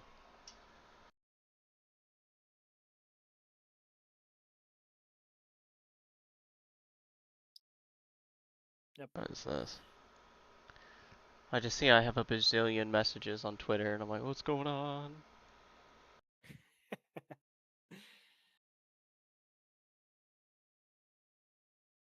Yeah, I mean, man, do some of your Twitter guys know about your stream? It says it's got 26 people, which actually is kind of a lot. Oh. I've noticed. 26 views or 26 like concurrent viewers, because It that's just kind says of different. views, but the way it like hovers over Twitter says 25, so I don't. I don't know. Just don't know how it works. I assume that it's just people that clicked on it and then clicked off, It's or like a possible. good amount of it. Good amount of it. Hey, well, we're not necessarily doing it for the fame. We do it for the love of the game. You know? Well, ever since I've been chilling my YouTube channel, I've noticed it's like a small stream of subscribers. Went from like 20 to like over 30. It's not a huge number, but actively growing, I Yeah. suppose. I mean, you're a niche micro celebrity. And I've also noticed that there's a fair amount of views that are on the streams that are done anyway. Yeah, because I think like some people would actually like watch this post hoc. I actually like watch like a good amount of like the previous stream just to kind of see some of the stuff that we were talking about and kind of reliving a lot of the funniest moments, like us like talking about polygamy and the effect that it had on society. Freaking always freaking puts a big shit-eating grin on my face. I loved every second of that. It was so funny. I think I put it on Twitter, but like my take on polygamy, and actually humanity around that is we are a polygamy inclined species, but it's ultimately not good, and monogamy is better. Yeah. Like if you look at Well, like monogamous species, other ones, they basically never have cheating, more or less. Like that never happens. yeah. Yeah, and yeah, there's something to be said that humans are just inherently a pair bonding species, so it just makes sense to be exclusively in pairs. Like, yeah, because it's like Well, you think that's about like kind of yeah. like polygamous animals like gorillas. I love gorillas, but like kind of like a big aspect of kind of gorilla society and hierarchy is that you're the alpha, you're sleeping with the vast majority of female gorillas, but you constantly have to fight to maintain that position. And eventually you get to the point where you just get too old to maintain it, and then one of the young bucks like kicks your ass and kills you, and then he takes your place. And then, you know, and then if it's like I don't know if gorillas do this, but lions will do this. Where they'll kill all the offspring of like the previous alpha, so that they can like completely like erase the slate and just populate it with just their genetics. Well, they don't want to go be taking care of the previous an animal who isn't their progeny Yeah, I anyway. don't I don't think gorillas do that, but lions and Yeah, various chimpanzees kind of do. felines do that. Yeah, it's pretty brutal, you know. It sounds a lot like, honestly, a new king getting in charge of the kingdom and then eliminating the previous dynasty that was in charge. It sounds a lot It's like that to me, except for, more primitive and more brutal. absolutely. Yeah, I mean, it's like you kill all the guys that that were loyal to the previous guy, and then now it's like and you install in your own sycophants. That's exactly how it works. Hell, even kind of with Stalin, he purged his own class several times. Yes, so it'd even be like guys that were like kind of loyal to him, but but he never knew if they were like kind of sufficiently loyal enough. So Well, you kind of yeah. have, so it's like you kind of have to constantly call them out. That is like kind of like an underrated thing about like underrated aspect about dictators uh that kind of goes under discuss is that they're constantly paranoid, right? Because it's like they never know if there's actually like kind of like a little like segment within their guard that is conspiring to have that dictator killed so that they could take their place. So a lot of like dictators, they're extraordinarily brutal to prevent that eventuality from happening. They call out their classes, so any kind of subversive like entities are swept away along with the deaths, And well, so along with some of some of that the as well is like the keys to power are not the same keys to preserve power. So like a big revolutionary group of guys who don't really believe in any sort of uh, hierarchies or whatever, you don't really want those guys in power anymore. They're just gonna be a problem more than anything else. So you just got to get rid of them and get a new group of, like you said, sycophants. absolutely, yeah, absolutely. But that could be kind of a double-edged sword in its own way because if you just have people that just constantly affirm what you're saying, I mean, you are disconnected from reality in a lot of way, and you're not able to make intelligent, decisions to kind of preserve your dynasty. Yeah, that was a So, big so problem there's with like like a certain Stalin and level of whatnot, right? kind of like Machiavellianism that every single one of these dictators has to have. They have to like be connected to the real world, but they also like their sycophants, and you kind of have to strike a balance between the two. Yeah, laws of power sort of stuff or rules of dictators. Yeah, man, it is always kind of amusing when it's like you have a lot of these kind of gay race communists on social media. They kind of like they talk about what they want to do like after the communist revolution is successful, and it's always like, oh, I'm gonna be like a lesbian dance therapist, or I'm gonna be like an artiste. But no, like what's actually going to end up happening is that there's going to be like some psychopath that just inevitably rises to the top because that's how it always works. And then you end up working in the mines, and then if you don't work in the mines, they just shoot you. Because it's like an entire class of people. They all want to be the guy that boss other people around, but not all of them can be that. It's ultimately it's an incredibly small group of people that are able to be like the guys that tell other people what to do. But everybody wants that position, but only like kind of like the most kind of psychotic and Machiavellian of those types of people are going to rise to the top. So it's always going to be like the people that you want at the top that you most certainly do not want at the top that are inevitably rise to the top because that's just like the incentive structure. Oh, it's also like with Stalin and whatnot, and like Trotsky and purging him, is regardless of their ideological differences, isn't that in like Trotsky wanted to have a perpetual revolution and wage war against the entire planet. Lol. Uh, Yes. like that's gonna work out. Uh, It's like Stalin. Yeah, Stalin would like, hey, have my pickaxe Yeah, in Mexico. Stalin, he wanted, even it, Yeah. with them being rivals and whatnot, like didn't want to do that, was way more realistic, and you could kind of say he determined someone like Trotsky is just gonna keep riling up revolutions endlessly. Like it'd be stupid to keep him around. Yeah, and and this actually is like kind of a deliberate tactic that some adversarial powers will use is they'll drop like revolutionary leaders like into like other societies to destabilize them and like Yeah. and to bring them like out of like because it's like Germany did this during the First World War where they literally sent Lenin back to Russia so that they would undergo the Civil War, so it completely takes Russia out of the equation. So it's like they don't have to deal with Russia That anymore didn't because really they're dealing work with their own out. internal. It was a bad plan. Yeah, so it was a horrible plan, but that's it sounded very intelligent on paper, but you forgot to realize that giving communists any kind of power is like literally the fucking worst thing that you can ever do. Well, yeah, the There's really like communists didn't really get into power at all before that, really.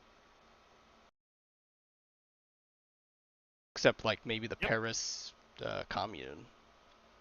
Yeah, and it kind of like wraps around beautifully, and kind of like the whole retard right phenomenon that we were talking about earlier is that is essentially the same strategy. You amplify voices like Nick Fuentes and Candace Owens, people that are not serious people.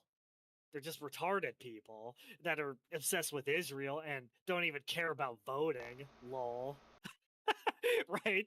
And then, you kind of cause internal fractures within the right, and then the right is not able, to manifest their will nearly to the extent that they should be otherwise. Then there you go. That's the plan. That's the playbook. I suppose so. Yep. I think my credit around Nick Fuentes, he's really funny. Yeah. He If you've definitely ever can listened to be. him, yeah, some clips are just so funny. Ugh. Like he can like utter some lines that genuinely are very quotable. I will tell him that, but yeah, but ultimately he's insanely corrosive. And granted, there's a lot of Americans. Most Americans don't really care about this fagaloon. They don't. I mean, because it's largely people like bot farms in India that props up a lot of his viewership. Oh, Praz is in chat. Hello. Hello, Praz.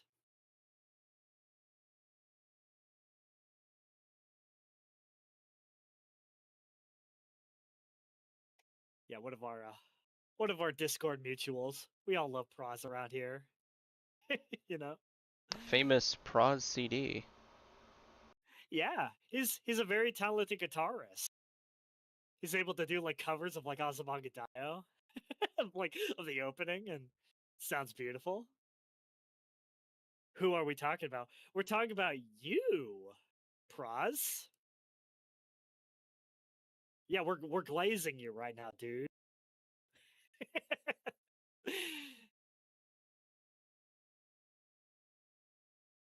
Yeah, he does like a good analysis videos on like on a lot of like railgun stuff too.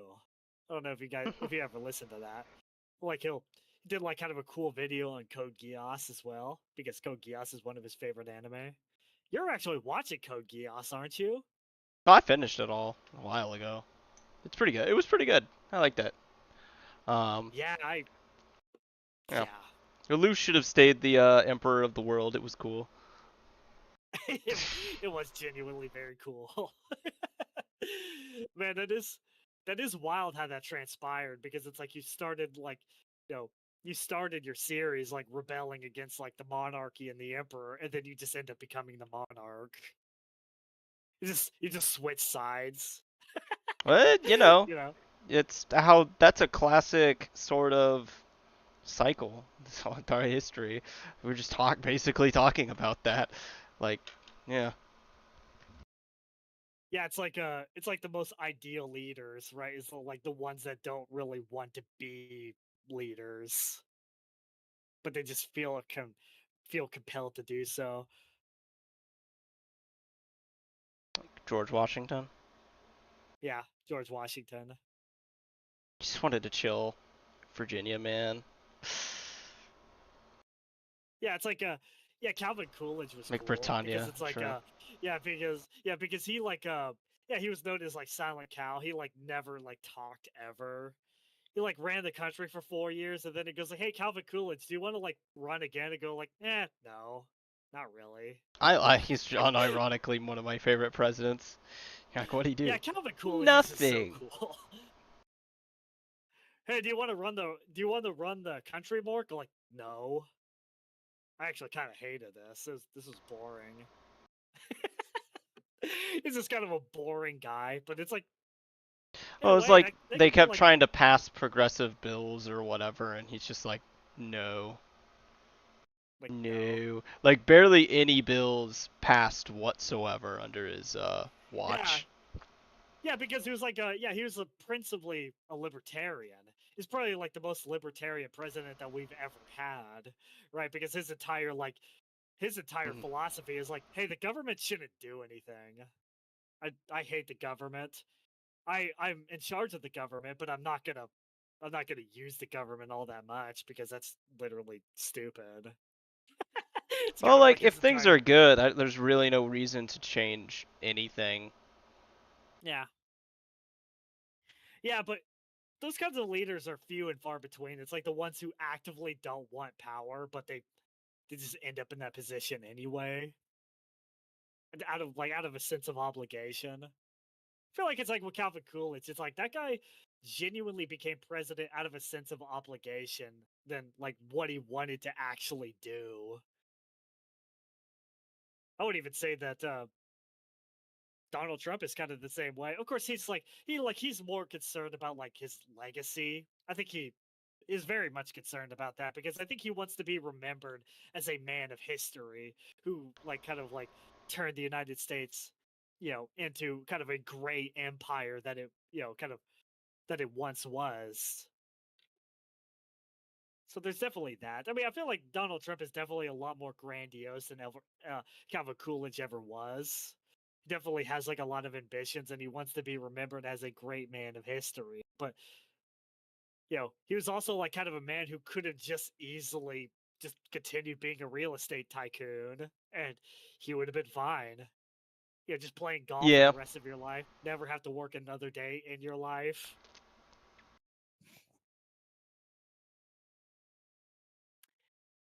Yeah, true. process make Britannia great again. So true. Dude, I don't know if this is actually true, but I like read somewhere that the capital of Britannia was actually in Dallas, like Dallas, Texas. I think it was actually like Arizona. Man, I'm looking that up. I don't remember exactly. It I was think like the uh, desert. I think maybe there was like kind of like a big like military headquarter in Dallas, Texas. Yeah. But let me look that up.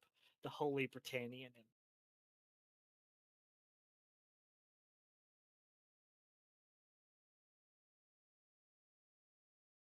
Uh,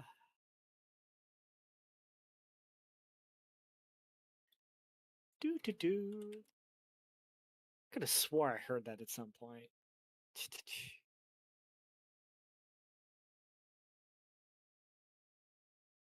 It was like in the middle of nowhere. Separate. It was distant from Hmm. everything. That's why like later on they like blow it up and stuff, and Huh. Maybe I just imagined that. it just sounds right. Yeah, it just sounds cool. Part of my own, part of my own lore. Evil Empire is in Texas. Yeah, and I'm actually in control of it.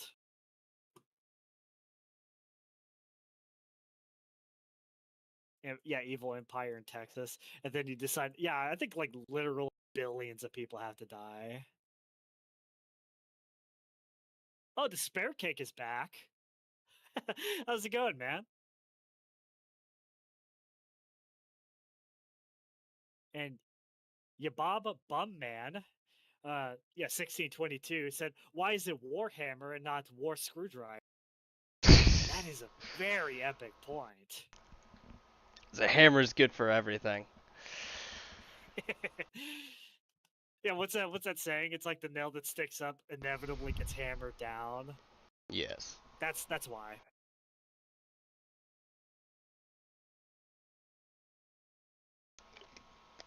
Oh man, we got some people in chat now.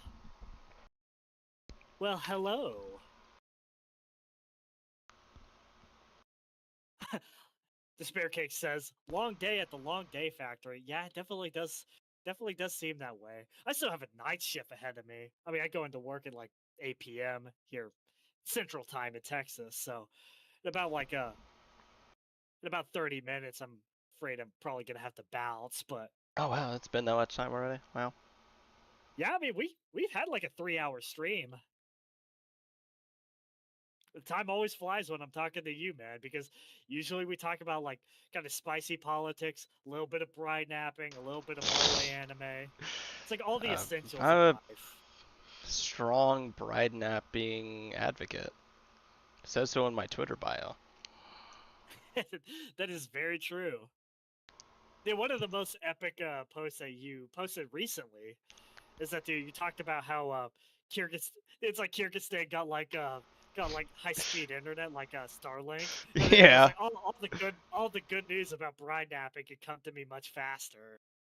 It's It like could yeah, spread. previously it's like a carrier pigeon had to like give you the information, but now Kyrgyzstan has Starlink. Thank you, Elon Musk. Talk about that an awful lot. It's true. It's important. It'll save the West, I swear. Yeah, I mean, how else are you gonna like handle the dwindling fertility rates? I don't know. Granted, I haven't checked up, what the fertility rate of Kyrgyzstan is, but I can imagine it's much higher than ours. It's I enough. can assure you that it's Post-Soviet enough. state. Yeah, I mean, the Soviet, just being ruled by the Soviets, it just crushes your your spirit to reproduce. Dude, the Soviet Union was like insane, right? Because they had like sub replacement fertility rates in like the 50s. Yeah. Yeah, so they had like a lot of demographic problems even then because they were like the first country in the world to like legalize abortion. And like other cultures, they probably had abortion, but it's like they were like the first one to like actively pursue like putting abortion as like a big aspect of their country. And then it just got to a point where there was just like more abortions than births in like a Oh. whole bunch of segments of Russia. And then it's like, I mean, it was just like a demographic catastrophe. So it's like eventually at some point they go like, all right, we kind of have to like criminalize because we're literally going to die as a society if we keep like allowing this to happen. There's not going to be any Russians left. Ugh. They still have horrific rates of abortion as well. Oh, not. Oh, yeah, abortion and whatnot now. I think it got They do. better in the last few years, but ugh, it's still not great.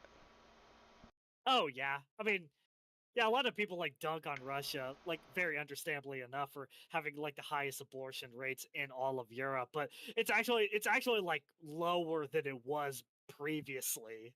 I mean, it's about like half of what it used to be, which is like that's insane to think about. It's like if you're having like literally a a million abortions every year, that is just insane. You just it's at this point, it, like especially the demographic catastrophe. It's just like, yeah, you just gotta ban it, bro. Just ban it. Get rid of it. Like we can't even tolerate it anymore. Yeah, and that's almost like kind of the sad thing too, is that it's like whenever it does get banned out of necessity, it will because of that, right? It's gonna be because like you Hmm. know you just literally have to ban it. It's not gonna be out of any kind of virtuous you know position of society. It's not gonna be a moral reformation. It's gonna be, hey, we literally can't do this anymore because our society is going to die if we do. It's like it's brutal. I mean, it's kind of how like a lot of the Romans, they actually did criticize certain aspects of infant exposure, but not because they actually saw like infant exposure as being like inherently bad, but just merely just saying that it would be bad for their demographics and they're not actually able We to need more maintain the stature. legionaries. Yeah, we need more legionaries. We need to continue expanding outward. And if you're just literally just leaving your children out to die on a rock, then that's like children that could be legionaries, but they're not because they're dead. Oh, it's like I mean, that was one of the reasons why the Christian society grew so much, was they would do the exposure thing, right? They just leave the kids out, and the Christians would just adopt them. So you literally were giving away your kids towards the next society to replace you. Yeah, I mean, yeah, and it's a compounding effect, right? Because like obviously when when Christians when they were having their own children, they weren't performing abortions, Yes. or infanticide, and then whenever like children were left out by like kind of the Roman pagans, they adopted them into like the orphanages. So it's like either way, it's like basically Christians are being given like all these people, and that's almost like kind of the reason why over a couple like centuries like they just inherited this empire because the Roman pagans just literally gave it to them. Maybe Yeah. not intentionally, but over the course of like several generations. Yeah. Don't kill your children.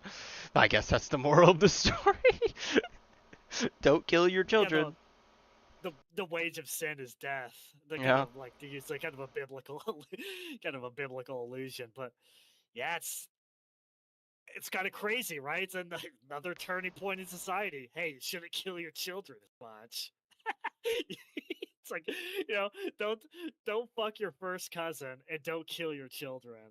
It's like if you have like those two, you know, have a free market. Don't have like private property. Don't fuck with them too much. Don't tax more than you really need to. You know, Oh, but Social Security, dude. enforce the law, enforce the law, like to the highest extent possible. Whenever you have like just a bunch of cutthroats in your society, you'd like do like those four things, and then you basically have a utopian society.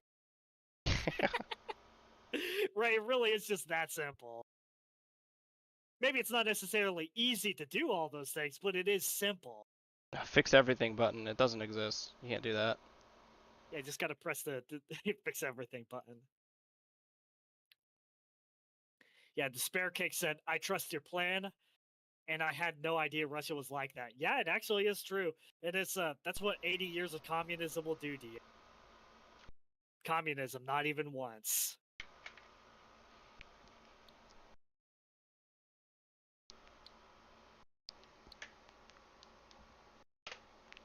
Wow. Time is Hello, Gato.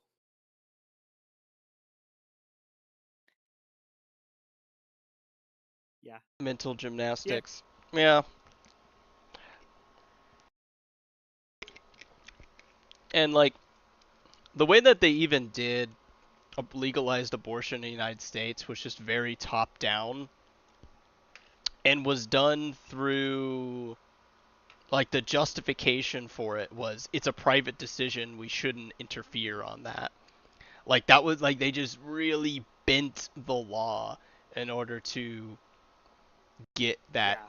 what they wanted.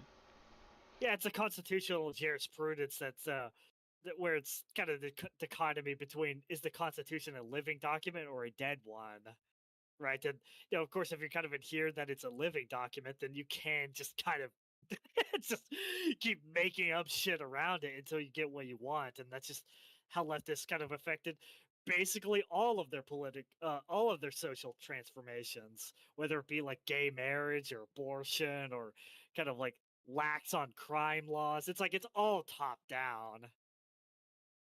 That's the ironic thing is like they pretend it's not, but it is. Yep. Like at the time, no one actually wanted this. Yeah, absolutely. Well, it's like I think Rutger Lynch kind of made kind of an interesting quote about like the United States and like where it's like, hey, if like in the 1920s, it's like if you actually ask like the common American about what like they wanted their country to be, it would basically just be a Christian theocracy, right? Or at least like kind of like kind of like a republic with a lot of like kind of theocracy kind of like tendencies. Kind of But what it because but simply was. because of, like a lot of the elites were like they were kind of like these atheistic deistic people, we weren't I mean, they were never actually able to get that. Yeah.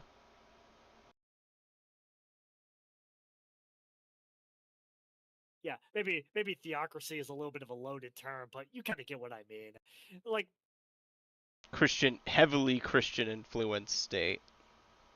yes, that's basically what everybody wanted, like prior to like the 1960s. It's not even really that much of an exaggeration to say that basically everybody was on board. Oh man. Liberals. And Libs. unfortunately, in real life, we don't have anime girls. We got liberals. I know, it's so sad. It's over. It's like the little like image of like Yui Hirasawa, like just like she's like extending her hand on the other side of the news and just go like, "Come over here." Oh no, I know. We go like, "Yeah, yeah, yes, dear. I'll be over there in a second."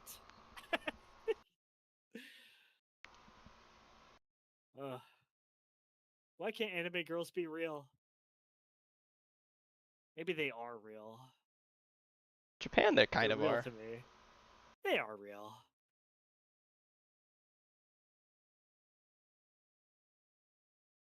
You know? True. Like, Despair Cake, I'll make anime real when I take over the planet. So true. And I would acquiesce to that. Why didn't Lelouch You do know? that? Or yeah, why didn't Lelouch did that? Or hell, kind of the thing that like Christian talked about is the dimensional merge. When is that gonna happen? It's no You longer a know? 3D realm or a 2D realm. It's just realm. It's just a realm where all of your fictional characters that you love, they're all real. Man, Chris Chan, the entire story with him is so sad. He's a Right? Because tragic at some point, character. yeah, because it was like funny for many years, and then it kind of got to the point where, yeah, okay, it's equally as tragic, but it's not really funny anymore. It's like it just kind of it just the kind of humor was just replaced with more sadness. You know?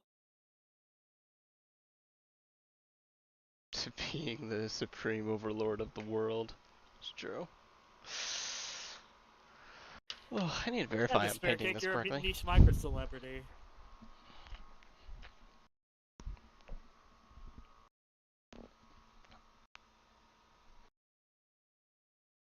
Hello, Gato. Neko Gato? Yes. She's an orange Gato. Oh, the orange ones are crazy. Yeah, every single orange cat that you'll ever meet is eccentric and kind of talkative. How much Like, time do you need to prepare for work? not a whole lot. Okay. Like 5 minutes. Yeah, because it's a 5 minute drive. It's really not that bad. So we could talk for a little bit longer, but probably in about 20 minutes I need to go. Okay. Yeah, so it's like if you have any kind of good like kind of bride napping talking points, kind of go ahead and utter them now. Though, I'm sure this isn't going to be the last stream that we do. So No, we'll just keep doing this, I think, until it catches on. I'll have yeah, to, you know. it's very fun to do. Right, I'd like to have like a Prozon or Parlor, right? Because like it could be like a little bit of a three-way talk, and that'd Yeah, be very maybe, fun. maybe. See if they like would want to. I'll have to Yeah, play because some games as well. I've just been doing this because I need to get these pumped out and done. yeah, very true. Yeah, I mean, I like a lot of those podcasts where you have like two charismatic people and they're able to kind of bounce off of each other very well. That's like more or less kind of what I'm trying to do now is like have interesting thing to say. I like to think I somewhat succeed in that. Yep. Maybe the three people that are watching they don't necessarily agree, which that's fine. Some people just But listen to podcasts for sound in the background. yeah, they need white Not to noise. diminish too much, but there's some people like that.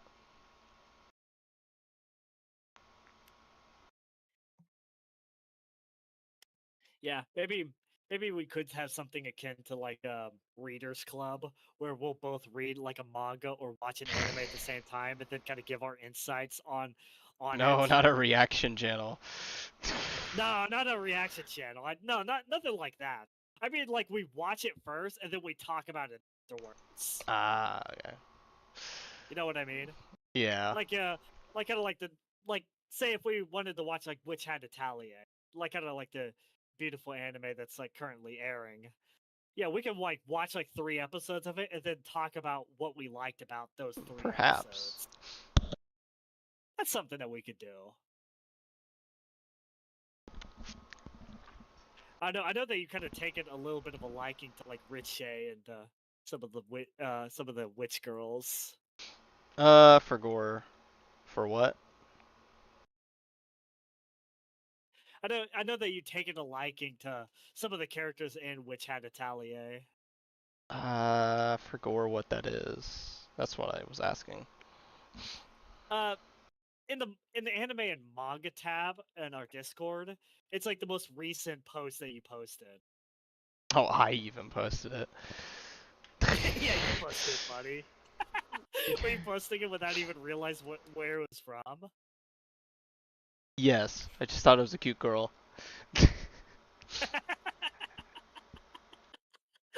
That actually is insanely based. I'm not gonna lie, because like I don't even know where this person is from, but yeah, but it's very cute. Yeah, if you didn't know, Witch Hat Atelier. Okay, We need I to give see. it a watch sometime. I read like a lot of the manga to it, and I love the manga. Manga is so beautiful, right? It's so yeah, it's like the artwork is just so intricate. It has like a lot of that very like kind of soft like kind of child illustration books from back in the day. If that makes any sense. Alright. Yeah, and then Yeah. it's just so good. It's like Art Nouveau. I I guess it's like kind of like one of the movements that it's called that it's also inspired by.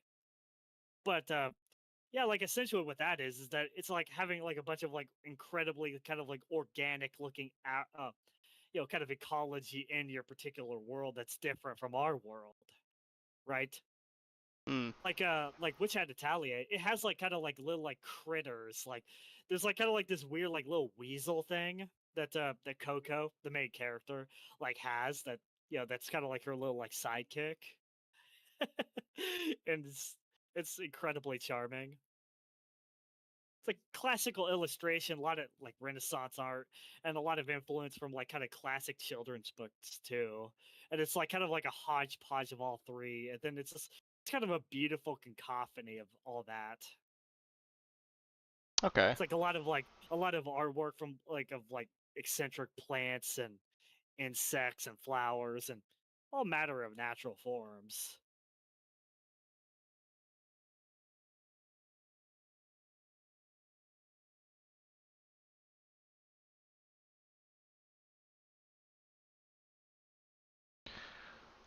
Uh, at You 33. would really like it. Like if you like Frieren a lot, I Yeah, feel like you yeah, would yeah, really like. yeah. I feel like you'd really like that series too.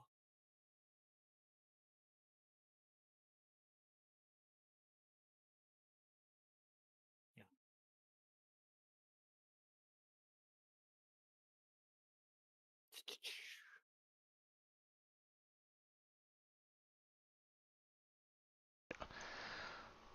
Yeah, I think in a minute here, I'll probably end the stream so you can get ready, and also probably I'll just pivot over to Parlor Pal server and people want what people want to talk. Parlor might have Yeah, disappeared yeah, already, I think, though. yeah. We could stick around for 5 more minutes and then we can hop off. I said that this was a pretty successful stream. I think so. You know, we had our humorous moments. We talked about anime and manga and bride napping. Again, all the all the all the things that we that a kind of a growing boy needs in his life. Bride Niper now, she'll like you later. Yeah, it's like Stockholm syndrome is there for a It reason. literally exists. Yeah, it's like a it's a feature, not a bug.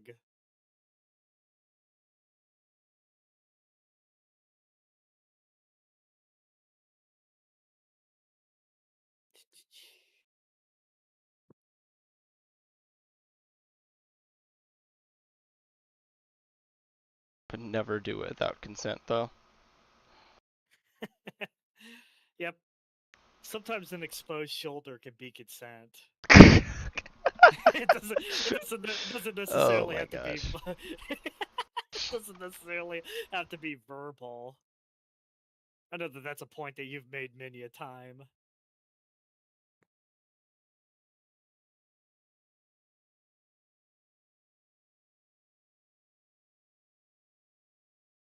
The Spare Cake says, I'm sure that there's manga about this scenario.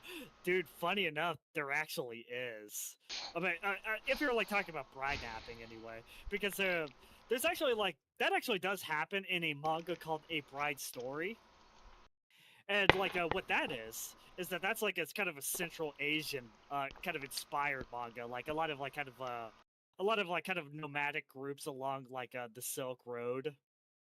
It's like it's like a slice of life that kind of revolves around kind of like a lot of the pastoral lifestyle of like of those like particular nomadic people, kind of like goat herders and stuff.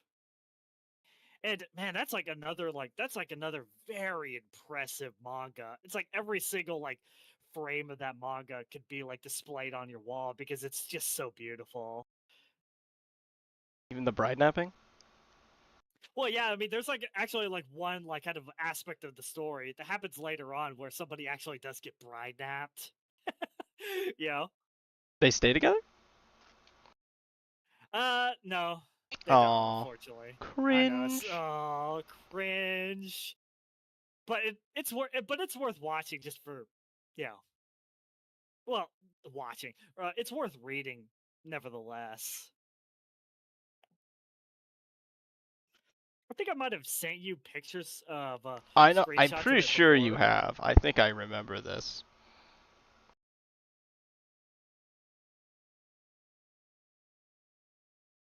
Yeah, but one of my favorite manga of all time.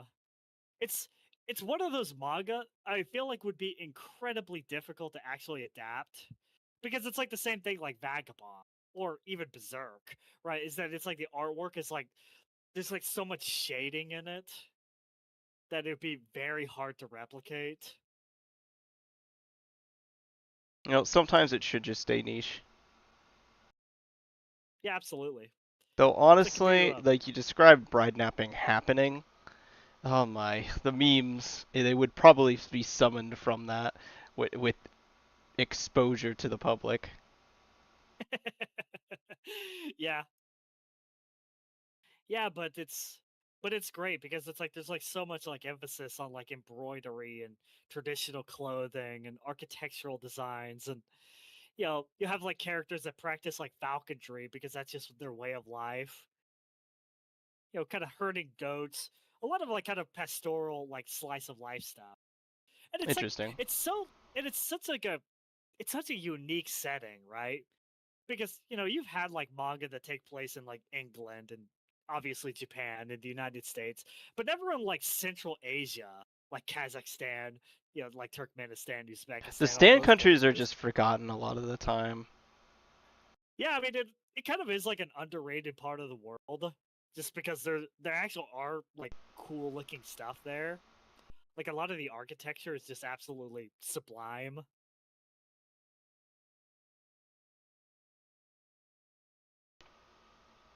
It might be a little bit rougher now. Well, I guess they were always kind of rough, but they had like Yeah, they had like cute yeah. like they had they had like very like beautiful looking embroidery anyway.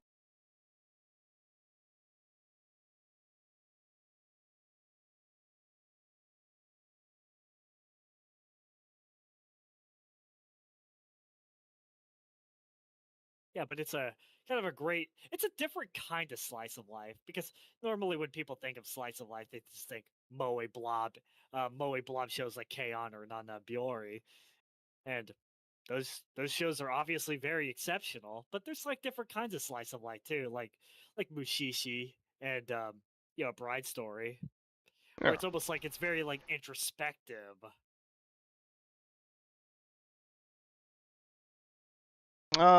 Thinking of Sora no Wotu. I think I've sent you that.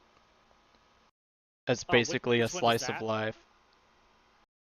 It's like this post-apocalyptic setting with these girls who are like in military uniforms and they live on this outpost. Despair Cake, that is definitely so true. Gochima wa Usagi Deska is very good. I'm What's that? actually reading the manga to that.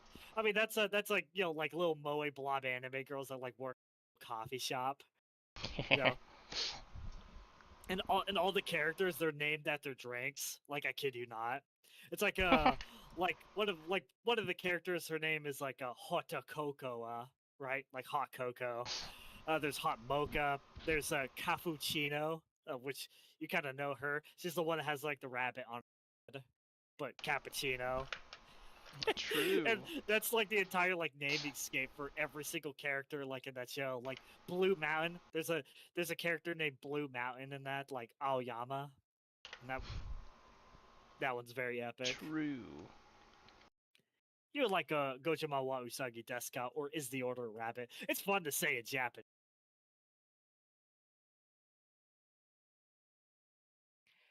It's like how like sometimes people like say Shigeki no Kyojin rather than Attack on Titan just because it sounds cooler. Like sometimes just the Japanese name is just better in general to say. Like Saga of Tanya the Evil just isn't. That's just not right as a translation. So I just I like know. saying Well, Yujo it's like Sinki. or Kimetsu no Yaiba is not really it's not really Demon Slayer. It's more akin to like Demon Slaying Sword. Something to the effect of that, and it actually sounds cooler if you were to just translate it directly. Like I feel like Demon Slaying Sword actually sounds cooler than just Demon Slayer, but it is what it is. Yeah.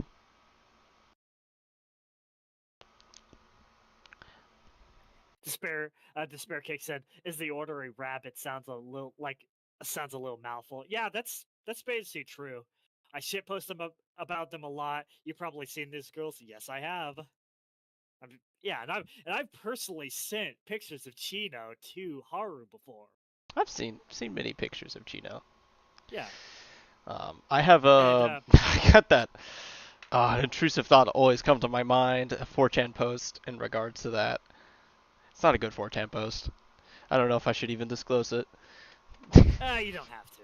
No, Yes, no. it's fine that you don't. If it's something I don't want to hear, then It's not like the most degenerate thing ever. It'll just be like they just posted like cute anime girl and they replied to it and you're like, why did you say that? That was you didn't need to say that whatsoever. yeah, Uh, I think I think you just need to like kill people who don't like the anime in the same way that you do. yeah,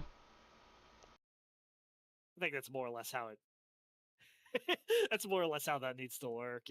you aren't liking it, right? Get out of here. Hey, you like this anime, but you like it in the wrong way, and I hate you for that. You need to like freaking die. you know? True. What's that like scene from Pocahontas where it's like the pilgrim goes like savages, savages, barely even human, savages, savages, run them from our shores. They're not like you and me, so they must be You have a evil. surprising amount of this memorized.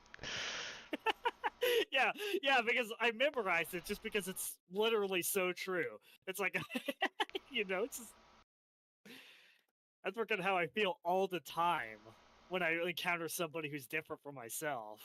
You know, sometimes I meet somebody different from myself, and I think it's kind of okay. Other times I meet people that are different from myself, where I just don't like it. It's like you need to be more like me.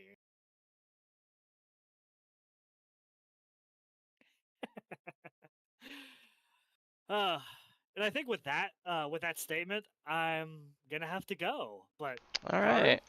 it's very fun. We'll need to do it again. you know, I'm sure. I think we covered a lot of ground here. Yeah. All right. Let's see how Did many. Got 340 minutes. Yeah. All right. yeah. Did the little Ending. Lucky Star thing where now just go like bye knee. Adios. Yep. Let me. All right. YouTube stream ended. Uh, Twitter stream's on.